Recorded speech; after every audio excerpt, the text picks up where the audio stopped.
Hello, everybody, and welcome to Crash Content. I am your host, Son of Marowak. Today, we'll be talking about Scott Pilgrim versus the World.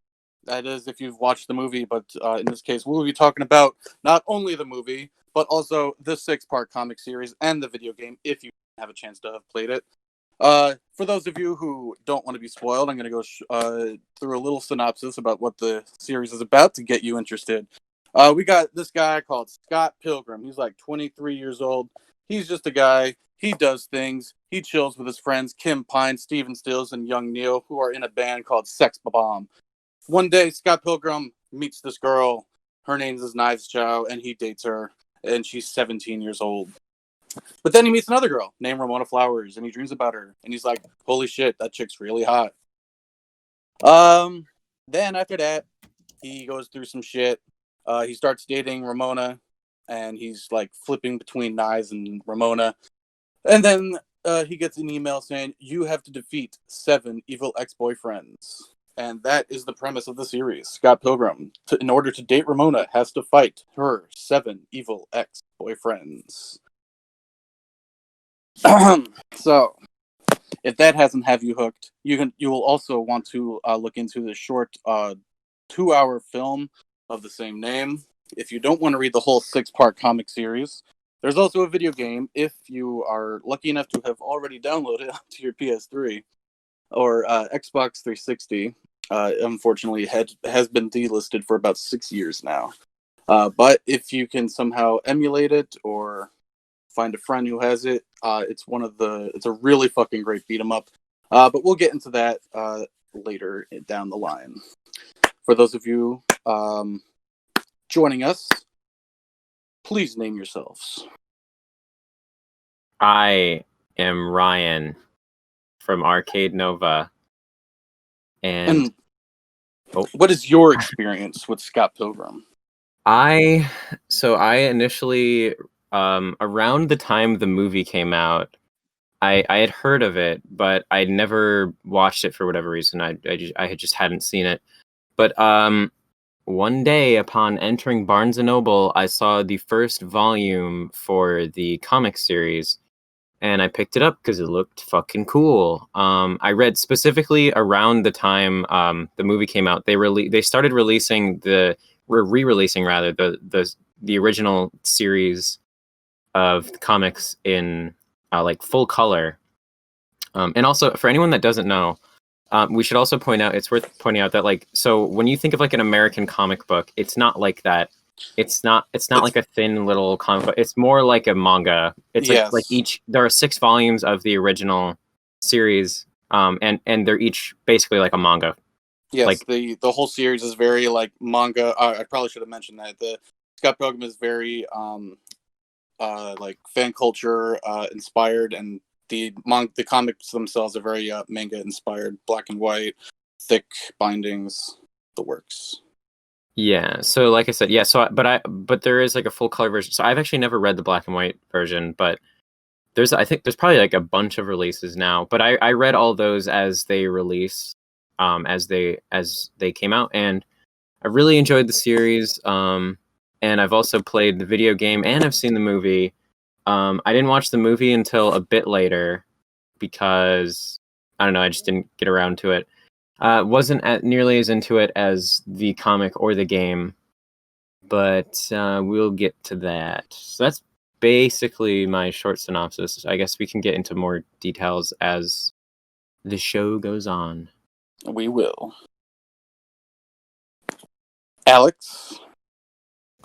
So I watched the movie probably around the time that it came out, just because it was like a new movie. That was quite a long time ago. I remember hardly anything about it. So I'm going into this mostly blind. I'm ready to get Pilgrim pilled today. Very good. Frigin?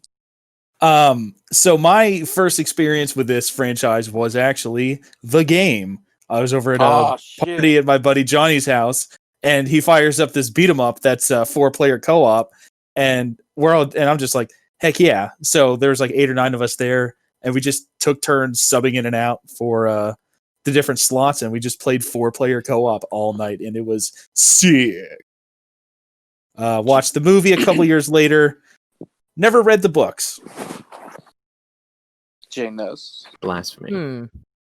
I only hereby pass by whenever Ben Say talks about his influences, he talks about Scott Pilgrim being one, and oh, that must be one of the millennials' big comics that they like so much. And the other thing that I hear about Scott Pilgrim is from this song called Scott Pilgrim versus the world. I think there was this song. I don't know if this got an incel, but it's called Scott Pilgrim versus the world, ruined the whole generation of women. And and the song just, I don't know. I think That's sort of like a meme. Song, yeah, it is a meme song. Well, it's sort of like a meme in punk culture and stuff that Ramona Flowers, every girl colors her hair blue and shit now. Yeah, bemoaning the millennial generation of women ruined by Hollywood. And talking They're all about the same. They're all the pedophiles. same. And, yeah. So that's the only thing I know about it. Like Alex said, I'm ready to get pilgrimed. I'm ready to learn. Martin? I remember seeing the ads for it when the movie came out, and I never saw the movie, but then this week I read all the comics. So I just finished volume 6 an hour ago. Oh, good. Cool. And Cristiano. I'm also. I think I watched the movie first, and then I was able to find the comics at my library actually, which was pretty cool. And it wasn't colored; it was the black and white version, which is kind of the colored. I later read the colored version. And it's really nice to read the colored because, I mean, Ramona has colored hair.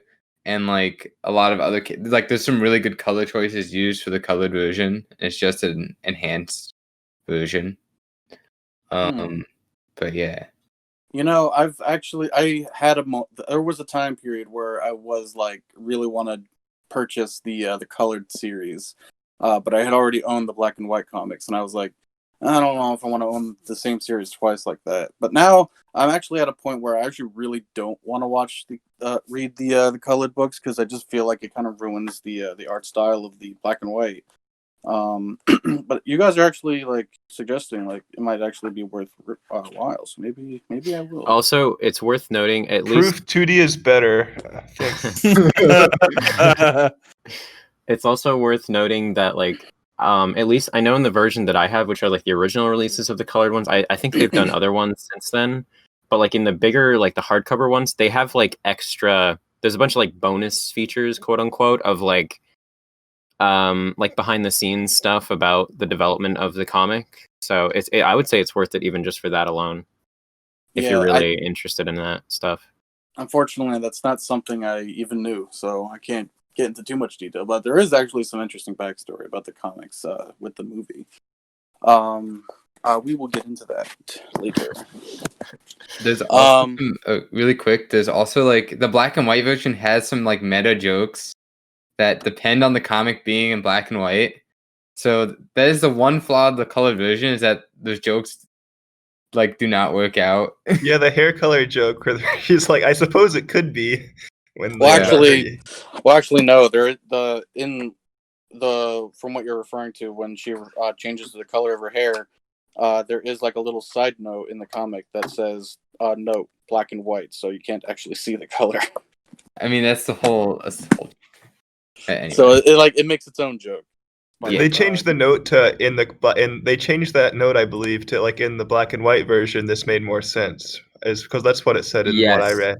Oh, really? Okay. Yeah, that's hilarious. Because it doesn't make sense that they say they say that in the color version, because you can see it change. That's hilarious. That's great. But anyway. All right. So this is where we're going to get into spoilers. We're going to talk about the full comic series, then the movies again, and then the video game. Before I get into the main story, I'm just going to go through some of the main characters so we know who's who. And I also have pictures ready so we can share those. So our first character, our main guy, Scott Pilgrim. like I said, 23 years old, cool guy, dates a lot of chicks in the series, as we'll find out. But he's also kind of a loser, in a way. He's very forgetful, he's awkward, and he just so happens to be the best fighter in the area. The word I can't think of right now. Hang on, what's that word? I think it takes place in Toronto. It does take place in Toronto. Oh, province. He's the best fighter in the province. Yeah, which is a Canadian state. All right, yeah. Another character. We got Steven Stills. He is the talent, and he is basically the owner of the band Sex Bomb, in which him, Kim, and Scott Pilgrim all are in. He's very self-conscious, also. Like obviously you guys know. Kim Pine, the drummer of the band. Scott is bass, and then Steven Stills is guitar, I guess you'd call it, just guitar. Kim Pine, she hates everyone and has issues, and also dated Scott back in high school. Then we got young Neil, also known as Neil Nordegraf. He likes playing video games, and he lives with Steven still, and also attends university. Then best girl, Knives Chow. She is 17 years old, and I will be saying that every time I mention her. She is 17 Post years that. old. The 18 years old version. Well, I just chose this photo because it's just her fucking cutest fucking. No, I got to that image, and I was like, that's the image. I just screenshotted that today.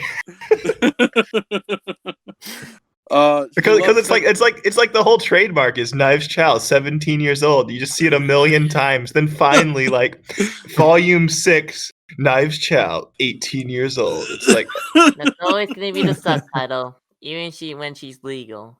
Well, I guess she's already is legal, because that's why it's so emphasized. She's 18. But it's also funny because her birthday is you assume that she's late 17, but she's not. She just turned 17. So Yes, you were always expecting her to be 18 at any point, because Scott changes from 23 to 24 and she's still 17. A lot of the characters have birthdays, but she's still 17. So you're like, wait, she wasn't just 17. She was barely 17 at the start. So it's kind of a funny joke in the reading the comic, wait, why has she not turned 18 yet? And then finally, after a sort of a time skip, she's 18. Yeah. Well, not even after the time skip, but she the whole comic series does take place over a year, just about over a year, whereas the movie takes place in a couple weeks, or maybe 2 weeks or something. But yeah, she takes a while. And the book series is very self-aware of it, and it's hilarious every time I see it. So she loves Sex Bomb, and she loves Scott. So Wallace Wells is Scott's roommate, and he is very gay. He is the gayest of the gay, and here he is. His rating is 7.5 out of 10. He sure does look like one. He's he also is presumably Scott's best friend, and also personal trainer. I think. Oh, okay. I think I'll just go to Ramona, and then yeah, okay. I'll just introduce Ramona next, and then we'll get to the. Ramona Flowers is the American who just moved from New York. She is Scott's girlfriend after Knives, Waifu. And she's a waifu, and literally no one knows anything about her. Pixie girl? What? Is she the magical pixie girlfriend trope? A manic pixie dream girl? Oh yeah, the manic. Not exactly. No, she's very self-aware. She's her own character, and she is just really mysterious about her private life, but she is willing to go to parties and shit. She's just a normal girl. Did they mention Manic Pixie Dream Girl in the comics somewhere? I feel like I've heard that. I feel like they do. No, I did not read that specifically? Because she's very much like a play on the trope. Like she's initially read off as a manic pixie dream girl, kind of like bubbly like character, except like it's very clear that she is like more of like a punk kind of. But I think it was another character her talking about aesthetic. another character that used the word for something in the comic. I Because think it's in my I think brain. they dropped the name in the comics somewhere. Yeah. I mean, she's definitely Marowak like has a ninja. just read the comics, so I take. I his also word. just read them. That's why it's like Oh in my shoot! Oh, I don't know. If you Google Manic Pixie Dream Girl, you get pictures of Ramona Flowers. Yeah, I was gonna Well, say she the same looks thing. because she looks like a manic pixie dream girl.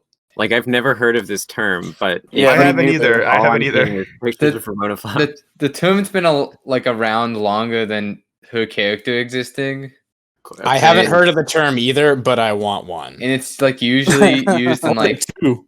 it's just like a happy, 2005 bubbly character, like the female origin of the character term. that like gets the main character out of their shell or something. Like that's usually the traditional usage in a lot of like classic movies. Oh, okay. And usually, and it's kind of like a more modern twist that they have like colored hair and like really, it's like some like really quirky nature. Basically, is like the modern take on it. Oh. But I mean, kind of Ramona is like as you mentioned before, that one like meme song, kind of Scott like the Pilgrim versus the aesthetic World. of like, ooh, I'm a cool individual independent person. Yeah, independent woman. Is what like that style, like kind of Ramona, the character is now. Cool. Yeah. That's All right. basically it.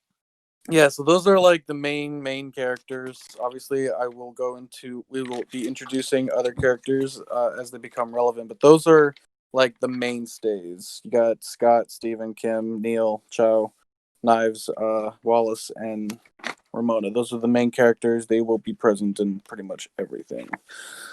So, let me read you a tale. Very unorthodoxly, because I'm not going to just read a tale. I'm just going to go into tiny detail. Anyway, so our story starts in Toronto, Canada, where Scott is dating a 17-year-old high schooler named Knives Chow. He plays band with his friends, and he talks up with Knives about drama and school and shit, because again, she's a high schooler. She's 17 years old.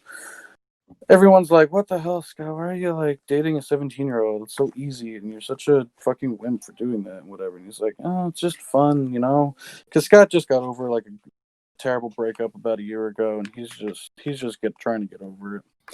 One day he's dreaming, and this girl is like rollerblading into her dreams, and he's like, what? And then he sees her in real life, and her name is Ramona Flowers, and she works for Amazon.ca. She delivers packages, and she's literally the only employee working for Amazon.ca in Toronto.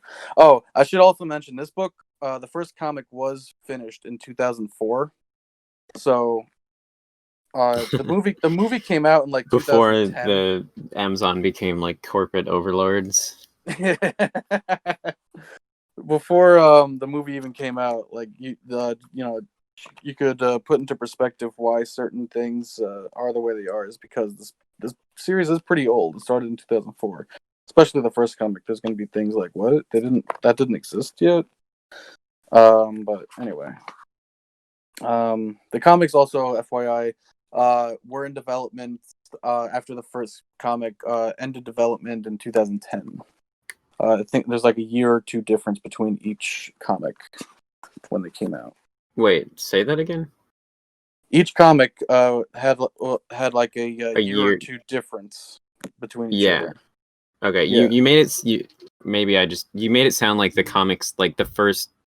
I don't know, like it kept going after 2010, but that's no. Like it ended like around then. Yeah, it ended because the movie came around- out in 2010. It ended Yeah, around to the same time commemorate. the movie came out. Yeah. I'll go into like some more detail if it's relevant later, but I'll just say like the comic and the movie actually influenced each other a lot, because as they were being developed, ideas were strung together for both, and like some ideas that the author, who I did not name yet, Brian Lee O'Malley, is the author of Scott Pilgrim versus the World. He and Edgar Wright, the director of the movie, went back and forth with ideas, and yeah, it's actually a really unique development of the series because of that, the fact that they were being developed at the same time. The rights were actually picked up right after the first comic, so the movie was in development as soon as like 2004, 2005. So it was like a 5-year development period. So one day Scott is he sees Ramona at the library as he's with Knives Chow, 17 years old. And eventually they go to a party and he meets this guy named Camus. I believe that's how you pronounce his name. It's a weird name. Oh wait. And basically Camus knows everybody. That's like his gimmick. Anytime anyone needs to know who is who, Camus is there to answer all questions. Okay, it's not important because I don't have a picture of him. Here's a picture of Brian Lee O'Malley. He meets Ramona for the first time, has an awkward conversation with her, says basically, you have nice shoes. And am I dreaming? And Ramona's just like, what the fuck is wrong with you? And Scott just walks away. Pretty funny. Then Scott is talking to all the people at the party to find out more information about Ramona. And he is talking to Stephen Still's on again, off again girlfriend, Julia Powers, who is a huge fucking bitch.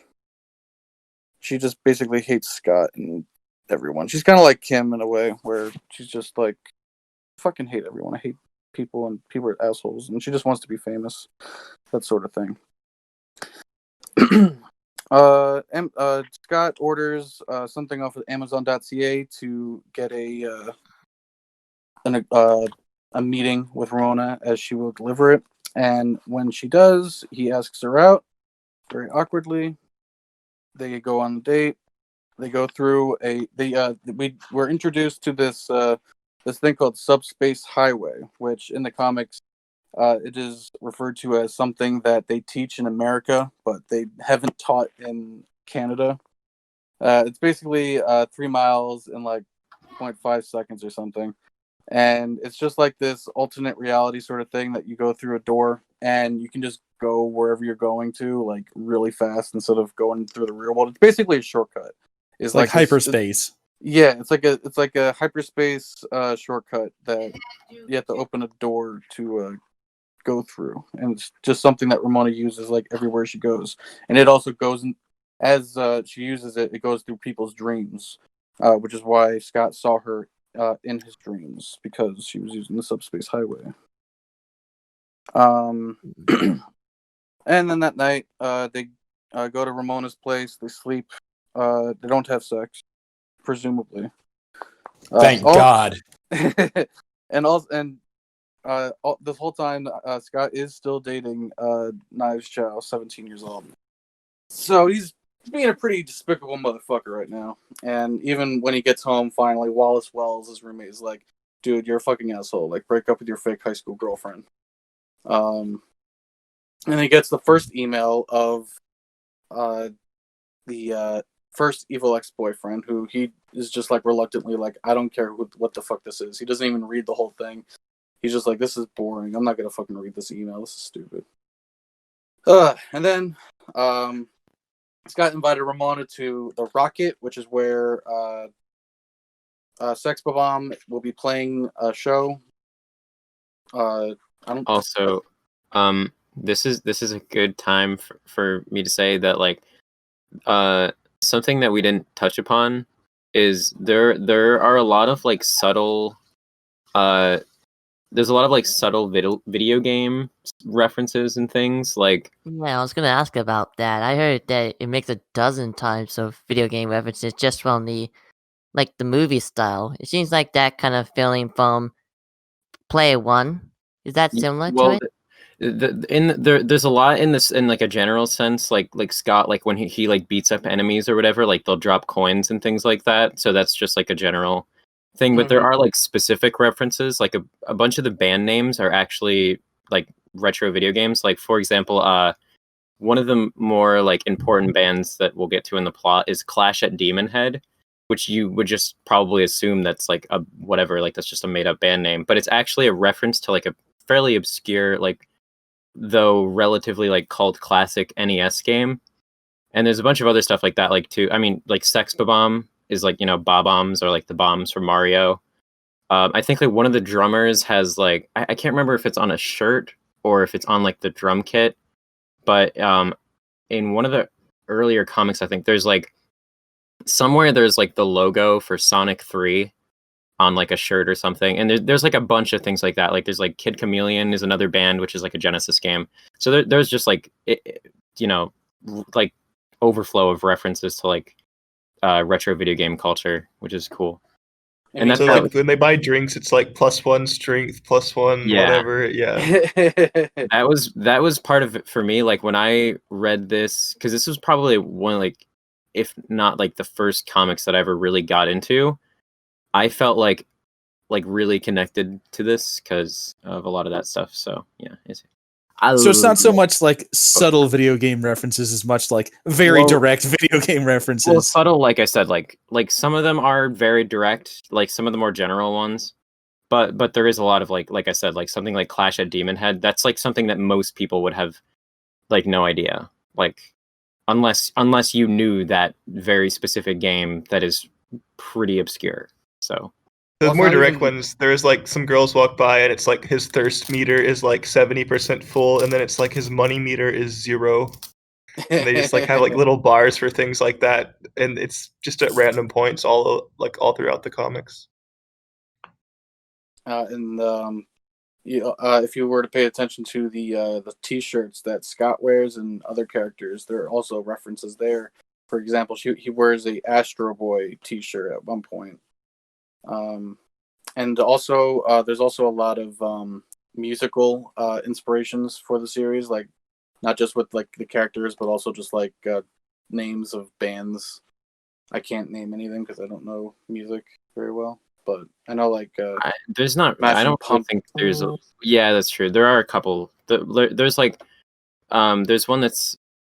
I saw these just the other day. Yeah. There are like a couple music references, but they're not as. They're more so like you said. Like there is like a band called like Smashing Pumpkins, but it's not actually called Smashing Pumpkins. It's like Smashing Tomatoes or something like that. yeah, Like they have like a couple things that are like similar. Like they're like rip-off band names, but whereas like a lot of the band names that are references to video games are just straight up the title of the game. I think that's in the picture I posted with the thirst meter from the comic. That looks like Bear Tato from Needroid in there. If anyone knows what that is, that's like a web comic. I don't know if it's old enough for it to be a reference to that, but it looks like it could be. So that's just another thing I just noticed. Hold on, wait, what's it called? Let me. Needroid. The character is Bear Tato. It's a very good, funny web comic. I'm trying to find the start date, but that's incidental anyway. I was just gonna say, like, I think Plumtree, is that like a band name? Does anyone That know? is an actual band that did music for the movie. Yep. And like at the end of the first comic, that's what Scott is wearing, is a Plumtree shirt. Yeah, that's not like a particularly like they're actually most of that band, like anybody who knows that band, like they are a real band, but they're mostly known for the band that was in Scott Pilgrim. Like they're otherwise an obscure band, but I think it was like one of Brian Lee O'Malley's like favorite bands, so that's why he put them in there. Yeah, Brian Lee O'Malley, like I said before, very inspired by music and comics, manga, anime, video games. Very, very cool. Very cool. So I was at the concert where Sex Bomb was playing, and they're it's like a I don't know, what do you call it? Battle of the Bands sort of thing. Not really Battle of the Bands like it is in the movie, but this one is just like a venue, and they happen to be playing with Crash and the Boys. who has which, a female which, drummer. by the way, is also another NES game, which it's a beat 'em up. Anyways, go on. Oh, that's cool. Oh, I wonder if that inspired the idea for a beat 'em up video game. Yes. I'll talk about that when we get to the game. But the game is directly it's basically directly inspired by River City Ransom. But I can talk about that later. Oh shit! Oh damn! I can't wait to talk about that. I don't know so much about the backstory of the video game. So anyway, he's at the concert. Crash of Demon Head. Scott's sister, Stacy Pilgrim, also T for teen, by the way, is her rating. Brings her boyfriend, and she's basically like trying to figure out what the fuck is Scott doing and trying to embarrass him because that's what she does. She likes to instigate in Scott's life, frequently. Crush and the Boys play a song, lasts 0.4 seconds. They just do really fast songs. It's hilarious. And they have a song called "This Next One Kills the Audience," and then everyone gets knocked out in the audience. Finally, our first evil ex-boyfriend pops up. Matthew Patel has evil mystical powers. Ramona's first, back in high school, or it might have been middle school. Actually, I'm not sure. But this is where we are introduced to the fact that Scott Pilgrim is actually like a really good fighter, best in the province. Like I said, beats Matthew Patel really easily. But Matthew Patel like explains like what's going on, very vaguely. Like there's going to be 7 evil exes. He's got demon hipster chicks that he summons, and got fireballs, but it's really not a problem for Scott. He just beats his ass real quick. Well, okay, so you sort of like quickly glanced over the 7 evil exes thing, but that's like really significant to That's the plot. the Like, structure of that is the entire structure series. of the series. Yeah. Yeah, so that's basically like a hype cliche for shonen. Yeah, that's another sort of like anime video game thing. Like each of the X's is like a boss that he has to basically conquer in order to like be with Ramona. Yeah, wasn't there Yes. a joke like that in the Melancholy of Haruhi Suzumiya? I have no idea what that is. Yeah, it's a very popular anime from 2006. So it is a well-known joke in the anime community. But yeah, the 7 evil exes are all of the evil exes. They're not all of Ramona's exes. Like she has actually dated other people who were just kind of like jerks, but these are like all evil exes. And they're just out for blood, basically. It's not really explained until kind of later. Even then, not really. It's just like the draw of the series. Like he's got to fight 7 evil exes to date this girl, just because it's funny. Most of them aren't even that evil. Like aren't even evil at all. Even like they're just like they'll just be like a normal person, but they're like, oh, I'm in this club, so I have to attack you. It's like so it's kind of weird. Actually, it's the second evil ex, Lucas Lee, is actually a pretty good example of an ex who really just doesn't care. But that fight though, the fight, that's a real place. I googled it. That's like a real staircase. yes, and it's like Wow. It takes the castle there is there. We'll get to that. Yeah. But yeah, like all the evil exes, they're basically just the bosses. Each comic downs at least one. Pretty much it. Like they all have a reason to be there, and they all have backstories, and we'll get to them when we get to each one. But Matthew Patel was the first evil mystical powers, and he's down really easily. It's not even that like the first is the weakest, and then like they just get progressively harder. That is true. But I think it's canonized that Lucas Lee is technically the weakest of all the evil exes, and he's the second. So don't think like just because like the second and the third are there means that they're like the second and third hardest. They're all challenging in their own ways, and it also depends on Scott's disposition at the time, because Scott's disposition changes throughout the series, and he goes through different shit like anyone would. And that affects his fighting capability. So that was the end of the first book. He beats Matthew Patel. Him and Ramona leave on a bus, and they start talking about like, yeah, this is what's gonna happen. You're gonna have to fight my evil exes. And I was like, okay, can we make out? And they do. That's cute. Scott just doesn't go. He's just like, whatever. I'm here for the chick. And this is also where a thing that is referred to as the glows. We don't really get too much into it later, but just to reference it, it is a thing where whenever Ramona is talking about her evil exes, and more specifically her seventh evil ex, Gideon, her head glows, and it just glows, and she's just like really nervous. She will either be like very distant talking about subject matter or just very abrasive. But her head just glows. What does it look like in the colored version when her head glows? Does it literally look glow, or is it just like lines popping out of her head?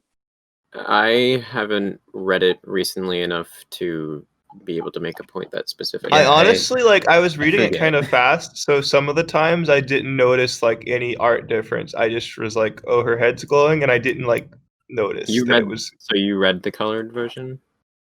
No, I read the colored version, but I didn't notice that like it was glowing. It might have just been lines. I can't remember whatever it was. I actually don't remember. I also remember like not like. So that's like a thing that happens throughout the comics, but like they don't really address it until there you go. later. And I remember like not like they were like, oh, your head's been glowing, and I'm like, oh, has it been? I think it's because it's comic style that like that could just be an effect that is not like you don't think it's part of the world. You just think it's an effect. Oh, so I just thought it was normal. Oh, okay. Well, no, yeah, that's why I asked, because I wanted to know if in the colored version they actually like colored it and they actually gave it like some sort of lighting effect. But if they just do lines, then like that works. It's the same purpose. I think it's still pretty subtle, if I remember correctly. Yeah, I'm looking at Alex is posting some pictures of it. I think that's it. Although maybe not. Whatever. All right, so that was the end of the first volume. Second volume is pretty easy to get through. Not too much happens. Starts off with a flashback of Scott in high school, and he meets he just transferred in, and also another girl transferred in named Lisa is Scott's best friend in high school. She's going to be much more relevant later, but basically this is where the idea of starting a band started up. Scott and Lisa wanted to start a band and to become cool, and they Kim Pine also just transferred in, and she plays drums. So Scott's like, hey, let's get her to play drums with us, and it's gonna be fun. And so they start a band. I think they had a name for the band. I don't remember it right now. It's not very relevant because it's really like they only play like in the first section of this comic, so it's really not relevant that much. But then this is where Scott actually dates Kim Pine after rescuing her from another school, Benvie Tech High School. The boys kidnapped Kim for like no real good reason. I think just to provoke Scott. And Scott went to rescue him, and after that they started dating for a period of time. They were playing bands, playing music. I mean, obviously the same thing. Playing video games, just hanging out. Eventually, one day, Scott's just like, yeah, I'm moving to Toronto. And that's when him and Kim just sort of split.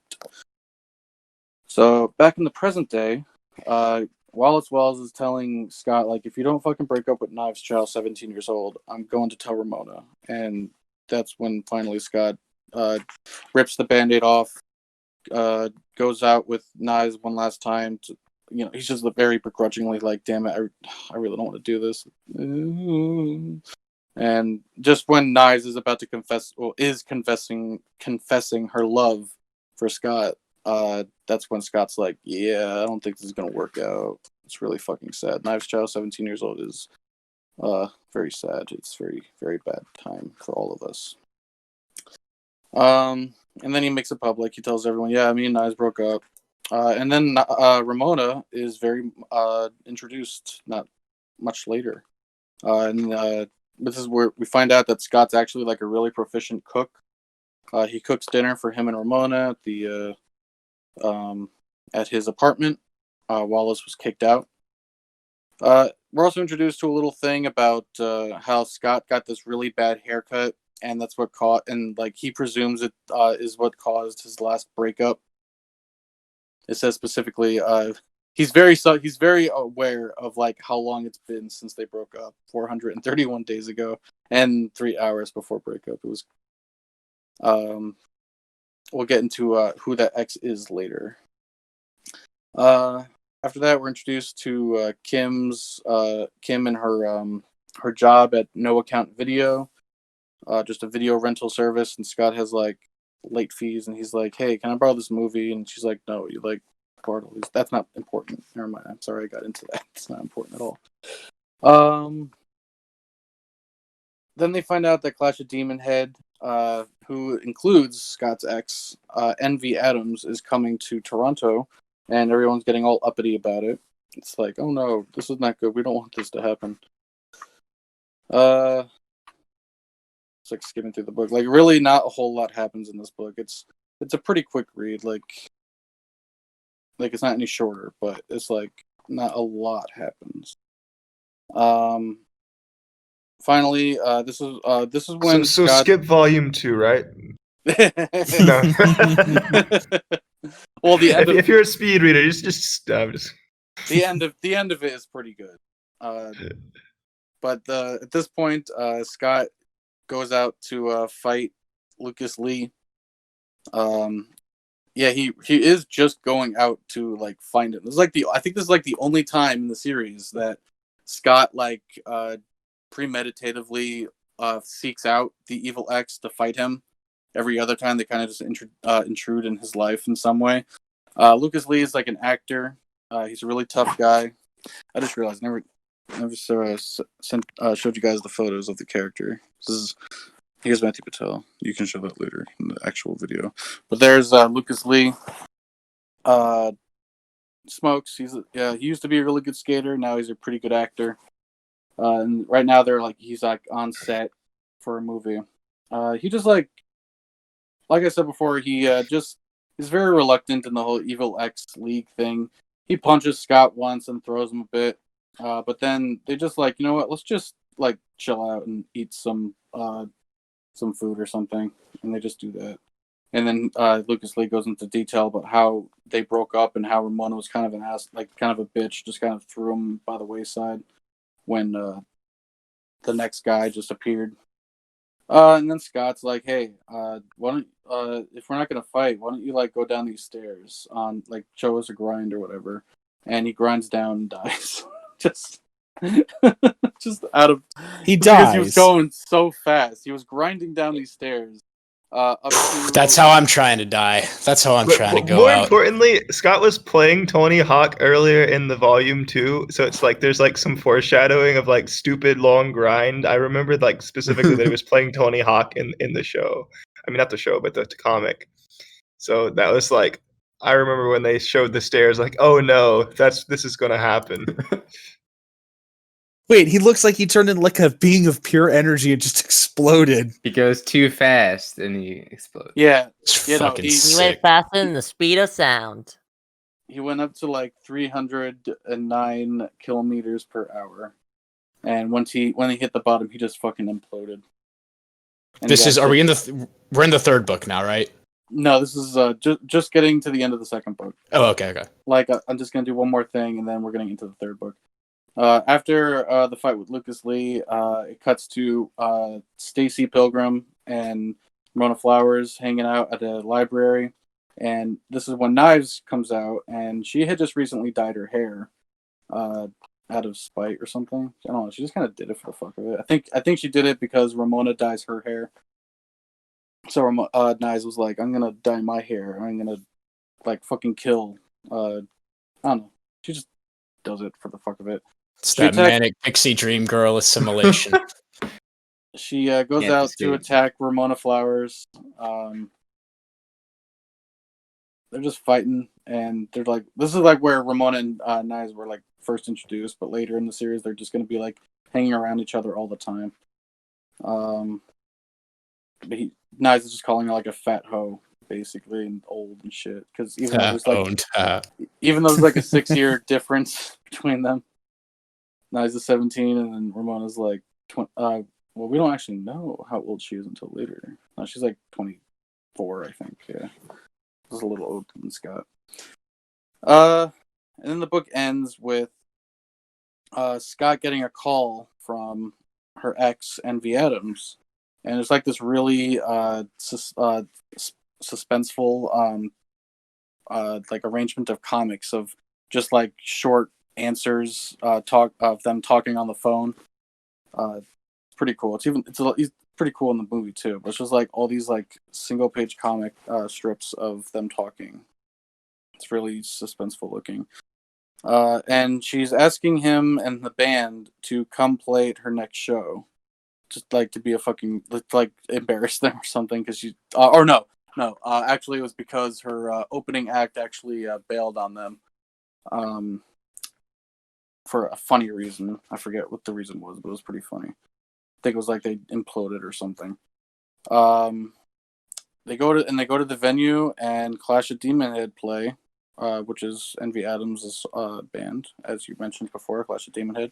Also introduces Todd Ingram, which is the third Evil X, who is now dating Envy Adams. So it's like, they're both fighting their exes in a way now. And that's where the second book ends, with the introduction of Envy Adams. Third book starts. It goes straight to like right after she's introduced at the show. They go to the backstage, and Knives gets the highlights punched out of her hair by the drummer, who is named, not important, but I'm going to do it anyway. Lynette Guycott. She's very insignificant, say whatever. She's the drummer. She punches her highlights out for speaking out of turn, because Knives is like a huge fan of Clash of Demon Head. Tries to fight Todd, and we find out that Todd has psychic powers because he's vegan. And he went to Vegan Academy, and he doesn't eat meat because he's got psychic powers. And if you drink milk or dairy, you'll have milk curds and whey brain. And milk curd and whey brain is just not. It doesn't use the other 90% of your brain. Exactly.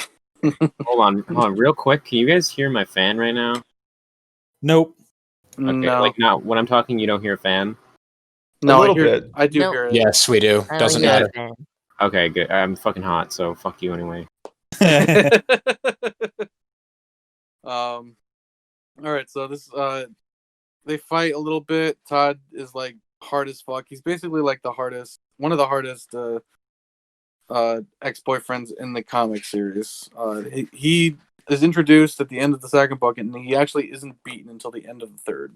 So he's like he pretty much holds the record for like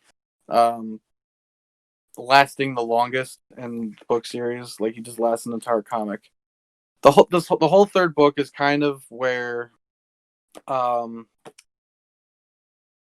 it has to do a lot with Scott and being self-conscious with himself because of his relationship with Envy. A lot of the like badisms that Scott has is amplified whenever Envy Adams is around, because she's just like such a bitch, and he just feels so bad around her.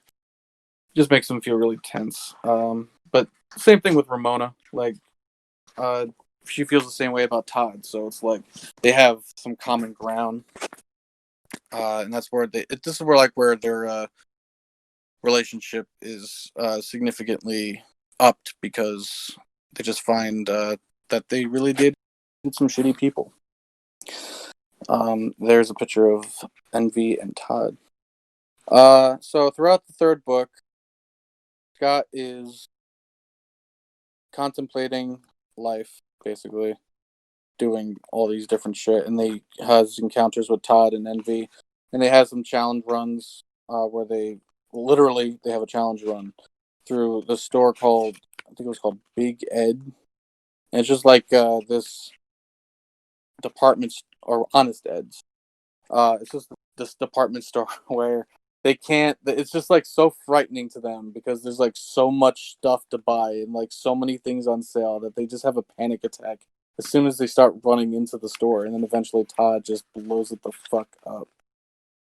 It's just I don't know. Maybe someone finds that funny, like department stores just being like overwhelming with sales and stuff. It's pretty funny, I guess. Just the idea of having to blow up a building because it's like so fucking. I don't know. So Yeah, I kind of was confused at that part. It's like, what was the challenge? Like, why did they go in? Like, it was I don't remember they're supposed to. Like, I remember this part, but like, there was like a challenge, but then they just go up and they freak out, and then Todd blows it up. I mean, the idea was like whoever came out alive would win because the other person would be dead. But then Because Todd just by going in the store, you're gonna be overwhelmed and die. That was the premise. Yeah, and then Todd just blew it up because Okay. he was just so overwhelmed that his psychic power just went out of control and just blew up the entire building. Also, here there's some little nods to Super Mario. Like Wallace has a mushroom umbrella. Looks very reminiscent of a toad. Little reference there. After that, Ramona starts talking about her relationship with Todd and how it transpired. He was just a vegan boy. He just this is like when he was starting his vegan road to success, and he blew up. He like made a giant hole in the moon as like a memento for Ramona. Like, I love you so much, I'm gonna like punch a hole in the moon. And if you watch the movie, you can actually like see like the moon has a hole in it in reference to that, which is pretty funny. But there was two, right? Because Yeah. he did it to MV2, and so Ramona was like, you weren't special. She did it to me too, and it was like a big reveal. And then they're like, oh yeah, that's why there's two holes in the moon. I was like, they did the thing that explained something in real world with the in story lore, which is I usually like that when they do that sort of thing. Yep. Shit, what was I just about to say? Okay. So after Honest Ed's, they're still fucking around. Todd is apparently like secretly dating the drummer behind Envy's back. Like, they're both just stabbing her in the back by dating. It's just like, fuck, what are you doing, you asshole? What are you cheating on Envy Adams for? Even though she's kind of a bitch. Finally, they're at Lee's place again. When Clash of Demon Head was first introduced, they were it was in this place called Lee's Palace. They go back to Lee's Palace, and this is when they're gonna play. This is when they play for Clash of Demon Head. First time they saw them, they were just there to like see them, get a feel for it, I guess. But this is when they actually are gonna go play for Clash of Demon Head. And Scott's just like overwhelmed. He's just like, I can't fucking, like, this is so hard. I don't want to have to do this. Envy, she just makes me feel a certain way. It's like annoying as fuck. The Crash and the Boys make a comeback, except now they changed their name to The Boys and Crash, and they're playing without instruments at Lee's Palace. And I really explained. They're just kind of like, they're just there. Creating music from their chakras or something. I don't know. Ramona and Envy have a dispute. Like, they're just like, Ramona just gets fed up with Envy's fucking shit, and they have a fight. This is where Ramona reveals that she has like this bag. Like, you've seen this bag throughout the series, but this is like she opens it for the first time, and it's like a subspace bag, and it can hold like an infinity amount of stuff. And she pulls out a giant hammer, which has like a +1 effect on girls. Side note. They're fighting. Envy uses like her legs and shit. And just as Envy is about to like smash Ramona with the hammer, Scott comes in to save the day with poking the back of her knee to like stop her from doing that. And then Todd reveals that he was fucking the drummer. Envy gets fucking pissed. Almost blows up the drummer, but she has the power to teleport for some reason. So just barely misses her, but gets her robotic arm that she used to punch Knives' highlights out. And then finally Todd and Scott have their fight. Scott in this needs the help of Crash and the boys in Crash to defeat Todd, because that's just how powerful Todd is, that he actually needed help. This is the only time that Todd had help fighting an evil X, because he's just so powerful. But even Crash and the boys wasn't enough to help him. And then finally, a Deus Ex Machina comes in, and the vegan police appear, and they count for all the times that Todd broke vegan law by eating a gelato, which he knowingly knew had like eggs and whatever milk in it. But this is where his psychic powers are taken out, and Scott headbutts him to death and blows up. And this is also where, right after that, Gideon is like foreshadowed. He's there presently, which is the 7th evil ex-boyfriend, Gideon. He just takes a swig, and Envy leaves, and that is the end of the 3rd book. 4th book. 4th is twins, right? What? Is 4th twins, or is that the chick? Is the chick. Okay. The Roxy Richer, the Ninja. fourth evil X. This is where we experience a time skip of a couple months. Yeah, it is a couple months. It's like August right now, but okay, it doesn't matter. But yeah, this is a time skip. It's the summer. It's hot out. It's Scott's birthday. No, it's Julie's birthday. The bitch that was telling Scott to not date Ramona back in Volume 1. The on again off again with Steven Stills. They're at a summer vacation house. Scott sees Knives and Kim kissing. It's funny as hell. He's like disturbed by everything. Kim is moving out of her apartment and moving in with her friend. And Lisa from the 2nd book, the best friend from high school, is reintroduced in the present day.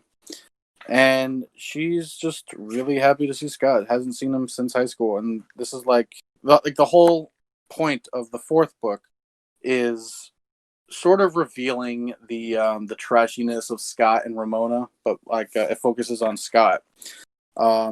Scott is just kind of a fucking asshole and a loser. He's very forgetful, and he is kind of like, he does a lot of things on a whim, especially when it comes to women. Lisa's introduced, and it just sort of like kind of brings that out. It's not that he's like trying to go out with Lisa or anything, but it's just kind of revealed. And Ramona, it gets like suspicious girlfriend, like, oh, are you fucking behind my back with this Lisa girl? It's like, no, but like Scott has done that sort of thing, and he is just kind of a scummy boyfriend in some regards, as he did with Knives Chow with Ramona. But as him and Lisa are like, reintroducing themselves because it's been so long, they're just walking around town, and they meet up with Kim, and the whole rest of the book is them meeting at diner and just eating out every day, hanging out. Lisa is catching up with Kim and the rest of the gang, and Scott is talking with Ramona about like, what's with us? Like, are you cheating on me with this Lisa girl? No, I'm not.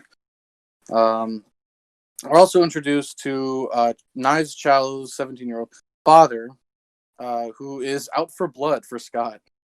Apparently, it was revealed to Niles' father that Niles was dating a white guy. So Niles' father's like this silent, super sane, spiky-haired guy with a katana, just a sword. I don't know what kind of sword it is.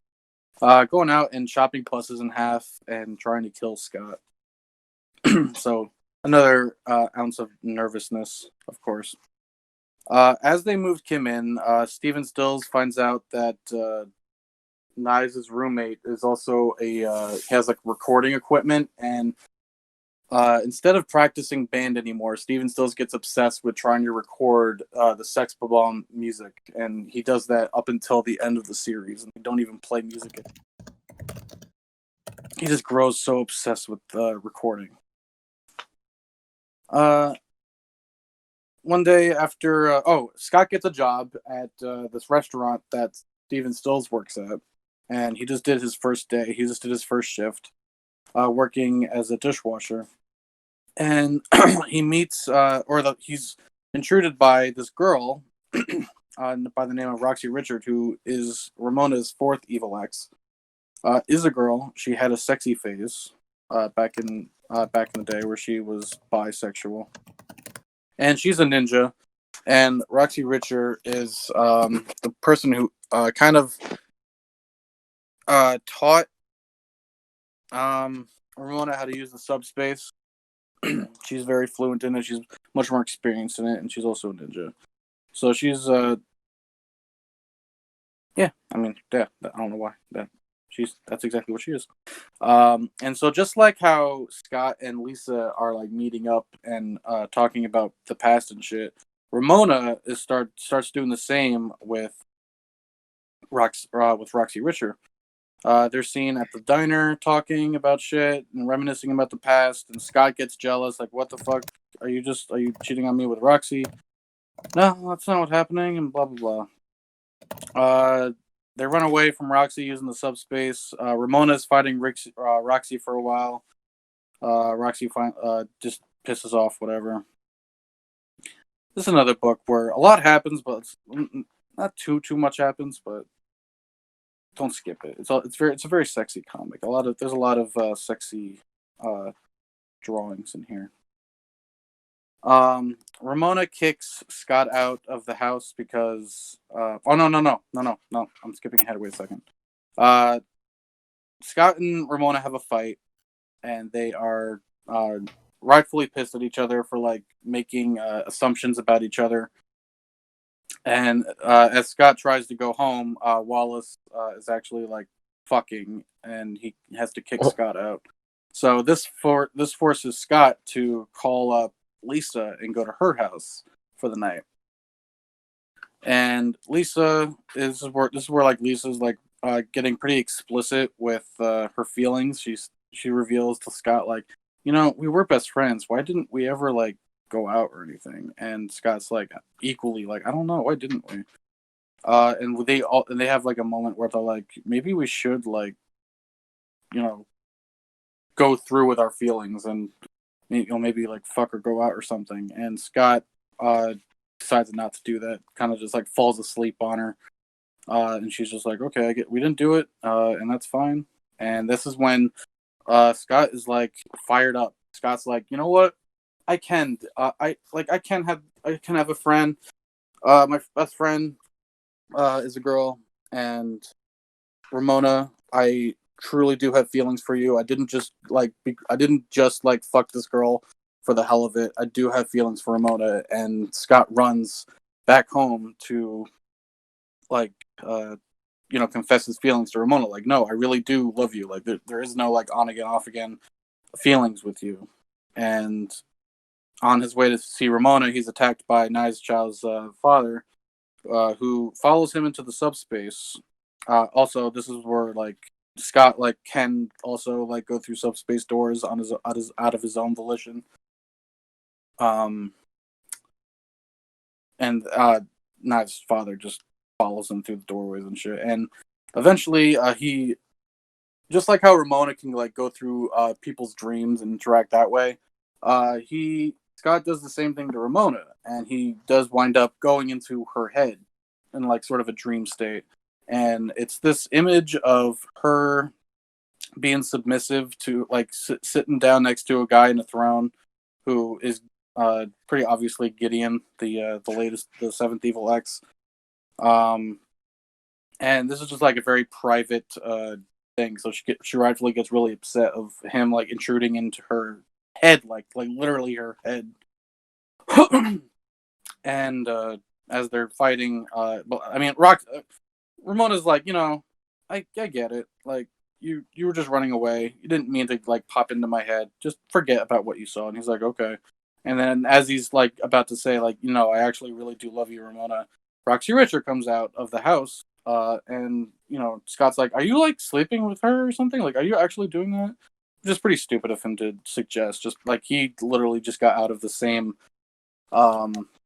situation with Lisa, and the first thing he does is assume like, oh, Ramona, what the fuck?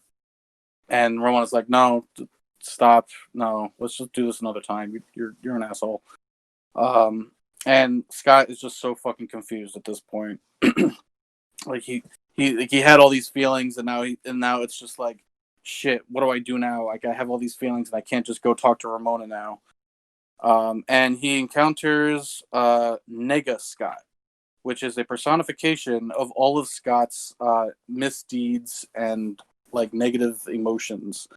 It's literally just like a clone, like a shadow clone of Scott that he encounters every time where he's at his like lowest point.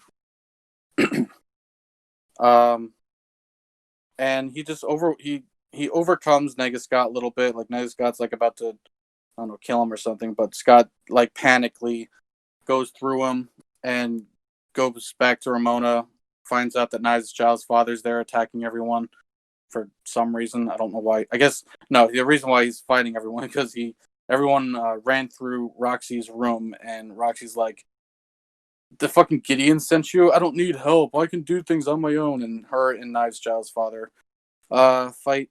He doesn't have a name, by the way. No, no one knows what his name is. That's why I keep saying Knives Child's father. So they fight a little, Knives' father and Roxy. But then Scott finally confesses his feelings to Ramona. Like, I do fucking love you. We can make this work. I don't care what you've done.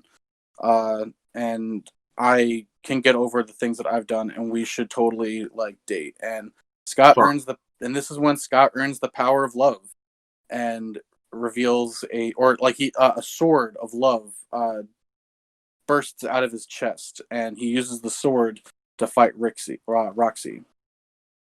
And beats her in like one attack. Did someone gonna say something? Nope, I just made a shitty joke, that's all. What was the joke? We couldn't hear you. Oh, don't worry about it. No, we have to hear it. Now. Tell us. Well, I just said so my okay, now I guess I have to thoroughly explain it. See, it made sense like in the immediate context of me just shouting out, but now no one heard what you said. What did you say? All right, so all I said was like he got a boner. That's funny, dude. You don't have to explain that. I know what that is. Yeah. No, we get it. God. I'm aware. That's what's supposed to be implied. Epic. So Scott beats Roxy. She explodes into tiny little animals. And Knives Child's father gives him a nod of approval. Scott has shown himself to be like a worthy man. So he bails out on trying to kill Scott, and Ramona and Scott are now deepened in their relationship, and Scott officially moves in with Ramona, which is just the obvious not metaphor. Symbolism, like, yeah, they moved in, so yeah, they're a lot closer now. They went through this hurdle, and they come out higher than they have been. So they're much more serious now than they ever were. Before they were just like casually dating, like, yeah, he's my boyfriend and this is my girlfriend. But now it's like, oh, now they're living with each other. Damn, they're in it. They're in it deep. And this is after that. They have like a short little party at a diner, like a going away party for Lisa, whom I didn't mention is like an actress, and she was getting ready to move to California for a job, and this was her, and they're having a going away party for her now, and everything's rectified at this point. Like Scott, has already like expressed his feelings for Lisa, like, yeah, we're best friends, and I wouldn't want it any other way. Ramona and Lisa kind of like have a little thing where yeah, you're cool, we like each other, I don't hate you or anything. And then that's how that ends. They're just like Scott and Ramona just like sit underneath the sky and I love you, blah blah blah, gooey stuff like that. That's the end of the fourth book. Fifth book, we are it's like Scott's birthday, and we're celebrating his birthday for a bit, and we are immediately introduced to Ramona's fifth and sixth evil ex-girlfriend, boyfriend, Ken and Kyle Katayanagi twins. Japanese. That's what their powers are. Is that they're Japanese. They throw robots at him, and actually, yeah, that's what they do. Like as soon as this comic starts, it's introducing those boys, and they bring out a robot 01. It's literally called Robot 01. This is the start of book 5 now? Yes. Gotcha. And they're at a Halloween party. Ramona has now been growing her hair out, so she looks drastically different. Well, not drastically different. She just noticeably has longer hair now, which is kind of just like a metaphor for like how long she's been going with Scott. This is me kind of like putting thought into it. It's not like explicitly stated. This is like her long hair is just a metaphor for how long she's been dating Scott and whatnot. I don't know if doesn't really explicitly say if her hair color changed or anything, but long. But it's just long. She looks really good long. Look it up. It's cool. So during the whole fight, it's kind of hinted at this point that Knives is kind of into Steven Stills because she's like obsessively talking to him a few times in this book. So every now and then you'll see them you'll see her like laughing at Knives. I mean that's Steven Stills, and he just looks fucking pathetic. Steven Stills at this point is like so tired because all he's been doing is recording music with I think his name was Joseph, who was Kim's roommate, who they just moved in with in the last issue.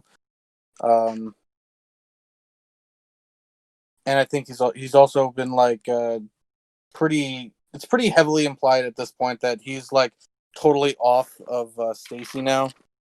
I mean Julie, not Stacy, Julie, the bitch. They were on again, off again, but now they're just like flat out like not talking to each other. So Steven is pretty low point right now.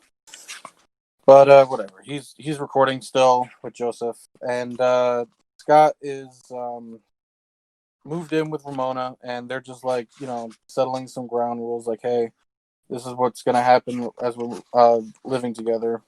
Scott still works at the restaurant. He moved up to like actually cooking. Ramona now is actually having some self-conscious thoughts now. She's looking at her hair, and this is where it plays into like what I read into it. She's like trying on all these different clothes and putting special attention into her hair. And this is where it's kind of hinted like she's having second thoughts about this whole relationship thing. It's very subtle.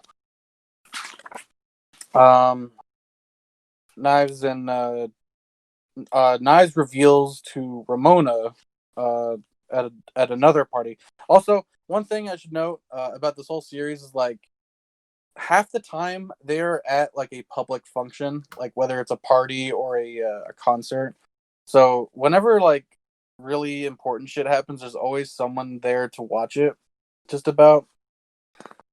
Don't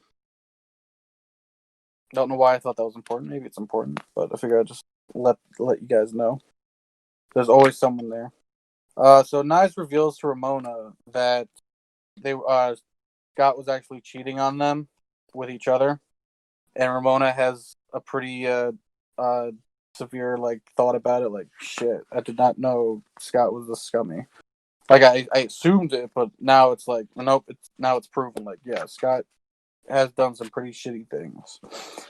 And she's pretty pissed off about it. In this book, we go into more what do you call it? Talk about the glow that Ramona has. For the first time, Kim sees the glow because every time Ramona has glowed before, it was always Scott, and Scott just kind of wrote it off like, oh, it must be like a quirky Ramona quirk or something. And Kim is like, that's not normal. Like, what are you fucking doing? And Ramona didn't even know that she was glowing. And she gets even more self-conscious about, like, her feelings. Like, oh, not only is she feeling the things, but now it's, like, explicitly obvious. Like, people can just see her glowing whenever they're talking about the evil exes and whatnot. And how upset Ramona is. And everyone can just see visually. Like, yeah, what the fuck? What the fuck's wrong with you, Ramona? So this whole book is basically just a big build up to when Ramona finally is just kind of just breaks. Like this is where her lowest point of the series is.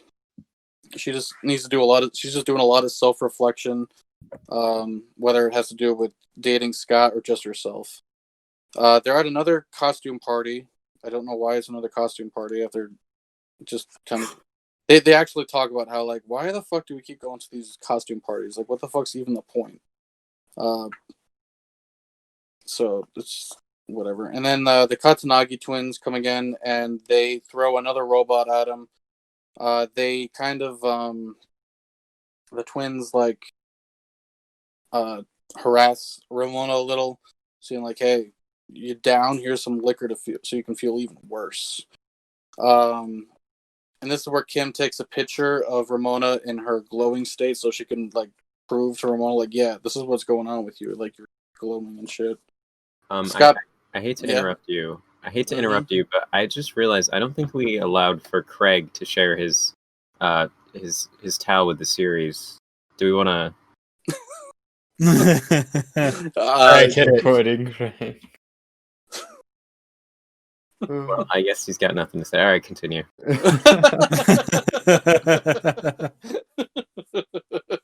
Maybe next time we'll pick a topic he has some knowledge on. Craig, yeah, give Craig some time. He's shy. He'll interject.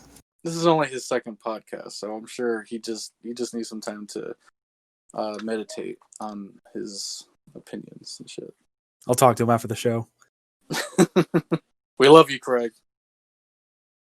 All right, so Scott, Ramona, and Kim get like what do you call it when you get like really shit faced drunk? They get like shit faced drunk. They're all just like, you know, oh god, this everything sucks, and we're just gonna fucking kill ourselves with drinking or whatever. They're all like a little depressed, I guess. Mostly just Ramona, but also Kim a little for her own reasons.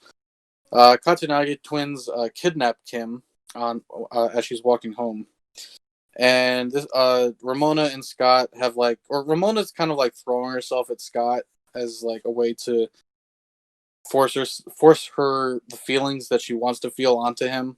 Like, you know, like they have sex and she's just like, no, I'm gonna fuck you and it's gonna be great and I'm gonna love you and everything, but it just doesn't work. She asks him about cheating on Knives and he's like, yeah, I did. I did a really shitty thing, Ramona, but I'm trying to change. And Ramona just kind of can't get over it a little bit for a while. She's like, you're a bad person. And Scott gets depressed again. they're both just like really pissed off at each other right now for past deeds and shit.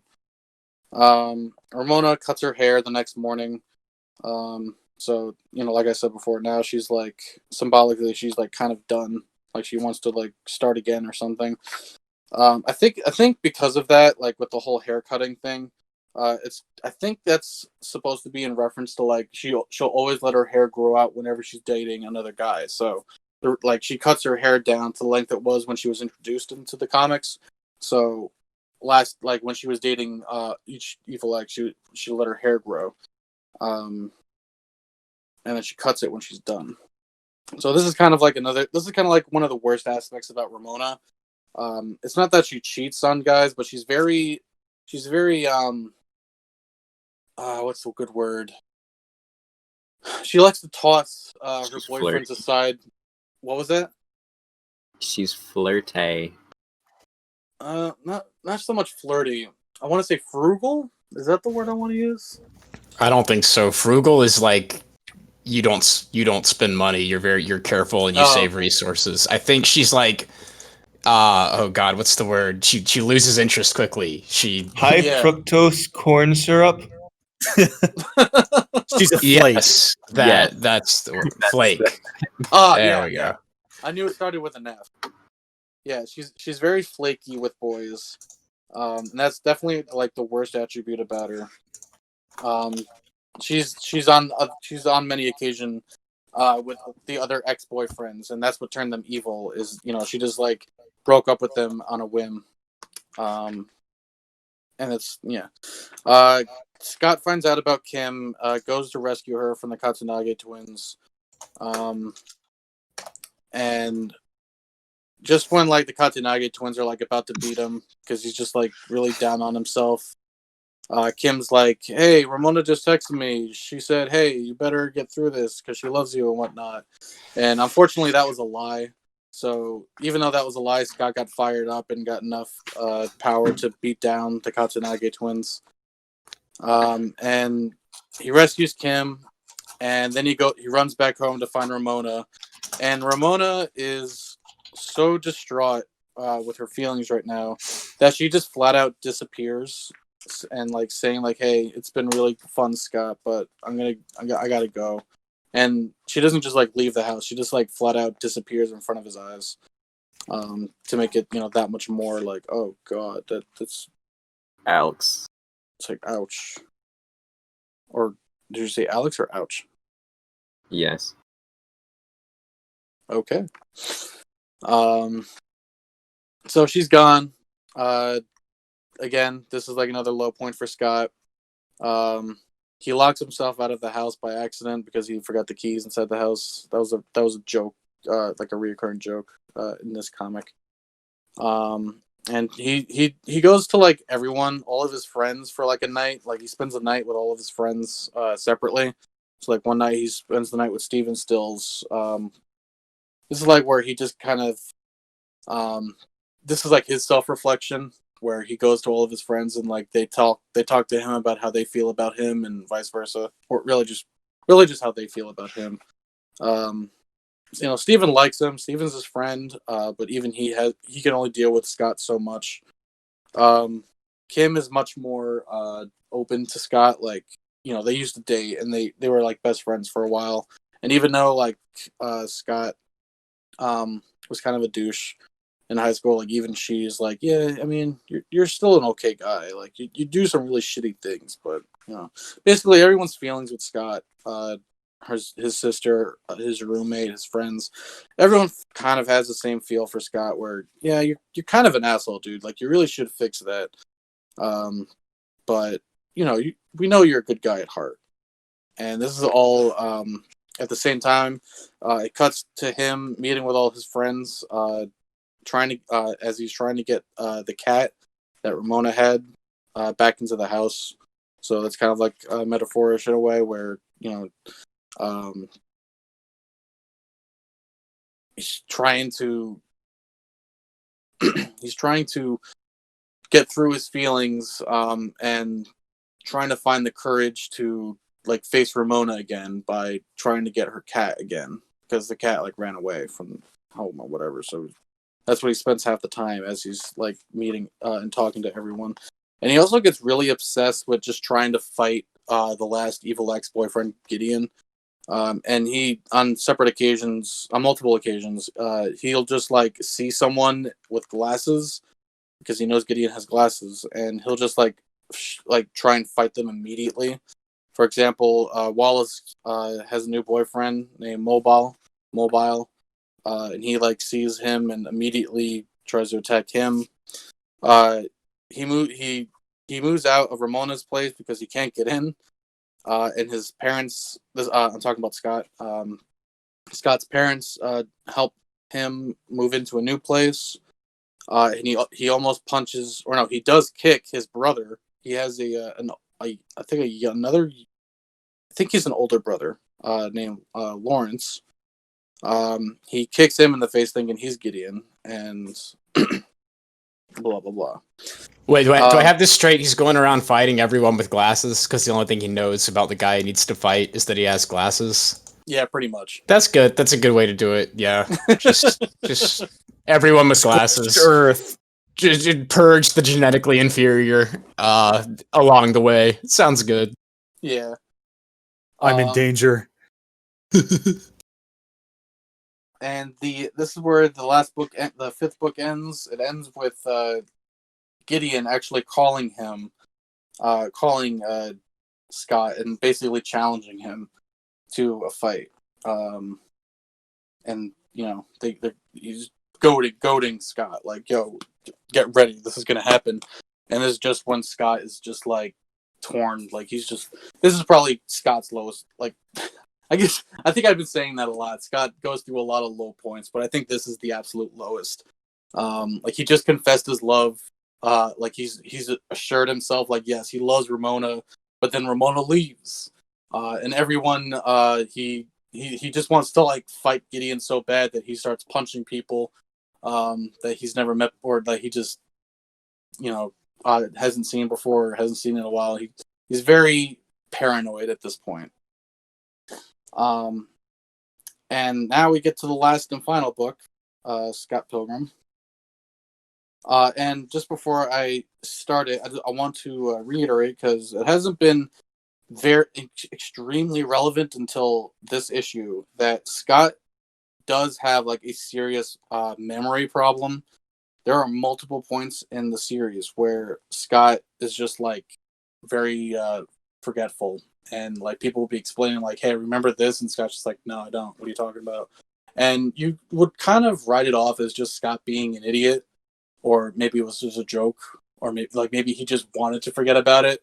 But in the sixth issue, it's going to be very relevant that Scott does have a severe memory problem, and it's kind of a cause for a lot of bad things to happen in his life.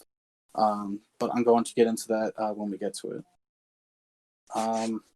So Scott just got the phone call from Gideon. Scott is like kind of lazing around. Like, I guess he's like he kind of ended the last book kind of like desperate to try and fight Gideon, but now he's kind of like I don't want to really do anything. I just want to like hang around and go to work and play video games all day.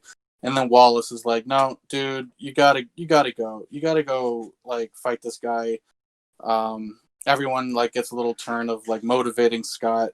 They come to his house to give him some words of motivation, and Scott's just kind of like really terrified of his past deeds and all the girls that he's kind of like screwed over. Knives, Envy, and we didn't really screw over Envy too much, but she whatever. Kim, he's just kind of like really afraid of women right now. This is where Knives is now introduced as the 18-year-old. Her birthday just passed. And Knives is kind of important here. Like, she's always been important, but now at this point, Knives is basically telling, like, reaffirming, like, indefinitely, like, this is the girl that Scott really hurt. Like, he cheated on her and only dated her because she was easy. And Knives like looks past all that and explains to Scott, "Dude, like, I really did love you, and I really did think you were a great person, and I still do. Despite all the shit that you've done, like, I really do love you, and I wouldn't want to have not known you.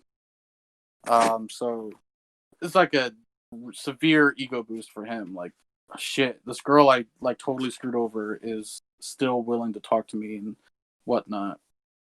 Then he has like a similar experience with Envy Adams. Envy Adams is reintroduced into the comic, and it's revealed that she is now dating Gideon, like the Seventh Evil X, and him and Scott and Envy have like a one-on-one.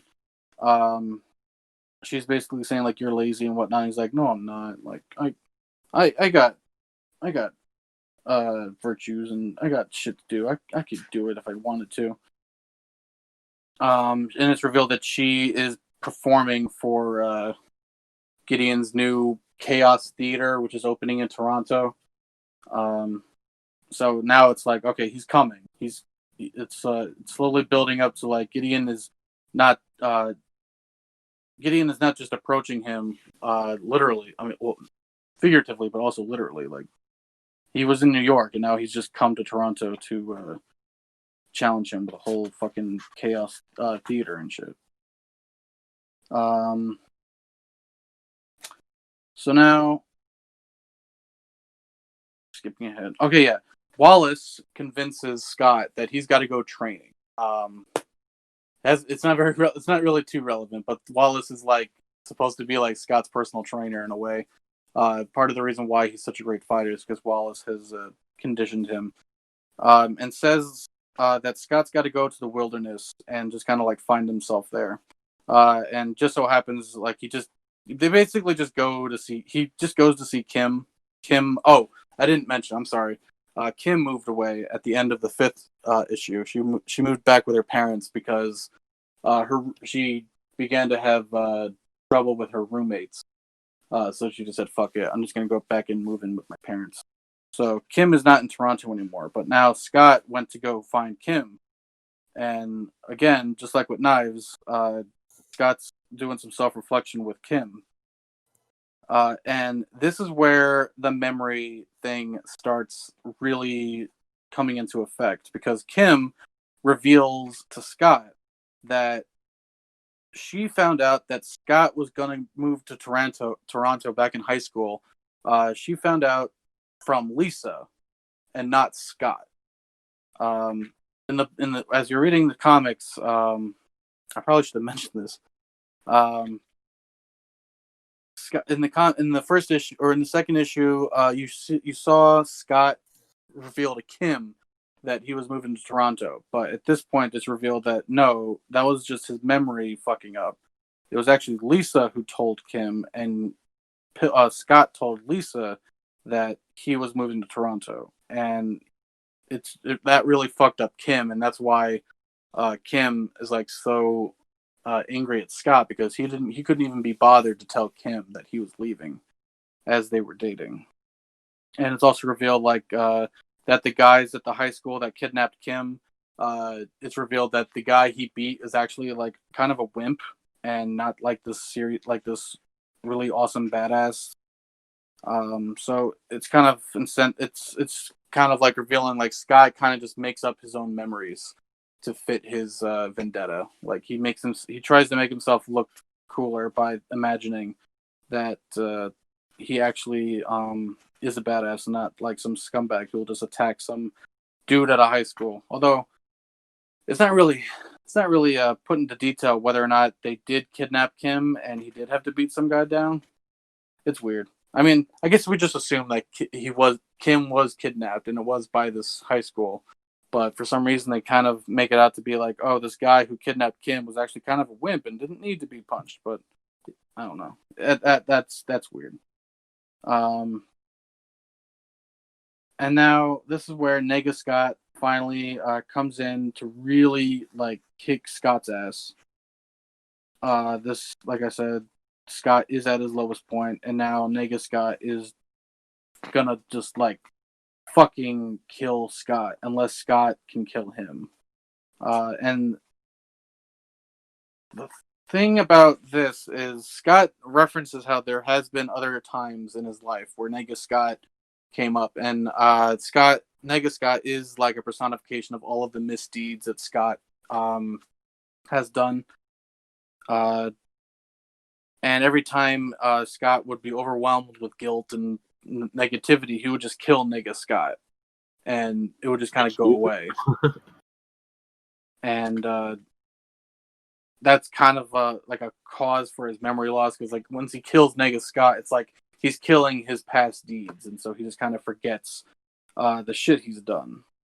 But this time, Kim convinces Scott that instead of killing Nega Scott, you just gotta kind of own yourself. You just gotta like convince, reflect on yourself and realize that yes, you are a scummy person, and you shouldn't keep running away from the past and just pretending it never happened, and actually face your present. And that's exactly what he does. Instead of killing Nega Scott, he just kind of absorbs Nega Scott, and they become one again. And Scott is reminded, like, oh fuck, I remember I actually love Ramona, and is given enthusiasm to fight for Ramona once more. Was someone gonna say something? Nope. Nah. Okay. No, I don't think anyone said anything. I just heard something, so I just figured I'd ask.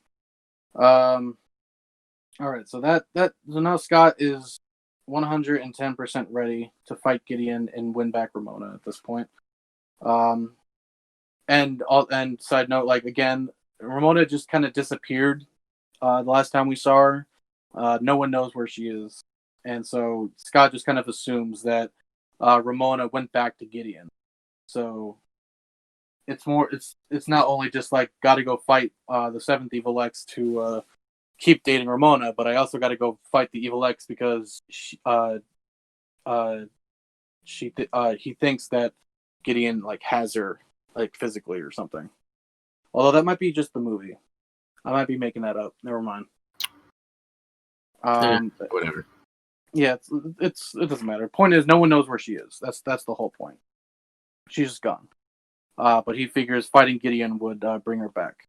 So he goes to the Chaos Theater where Gideon is revving up his opening night with Envy as performing, and everyone's there. Kim is still with her parents, but everyone is at the Chaos Theater.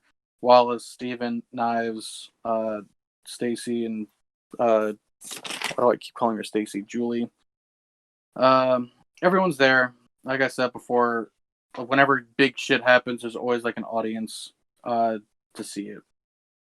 It's like, yeah, cool. I love how Martin's tier list is all the girls at the top and then all the guys. What happened? That's the way to do it. Having not consumed any content, that is also my tier list. I mean, it is like Twilight for guys, so that's kind of the point. It's like kind of like guy light. Yeah. I totally see that. It's funny. I'm working on my tier list right now, so stay tuned. Almost done. Yeah, So excited. I'm looking at it. It's pretty cool so far. All right, so there's also like a very kind of a brief segment in this when Scott comes back to the Chaos Theater, where he's kind of like talking to a few people and like saying like, "Hey, sorry about shit I've done." He even goes to Neil, young Neil, who's kind of been forgotten for like the past 3 issues because Steven decided to record instead of play music at their house. So young Neil is just kind of like by himself this whole time. He hasn't really been interacting with too many people. He's just been kind of depressed. So Scott's like, young Neil, I'm sorry, but from this day forward, you'll be known as Neil.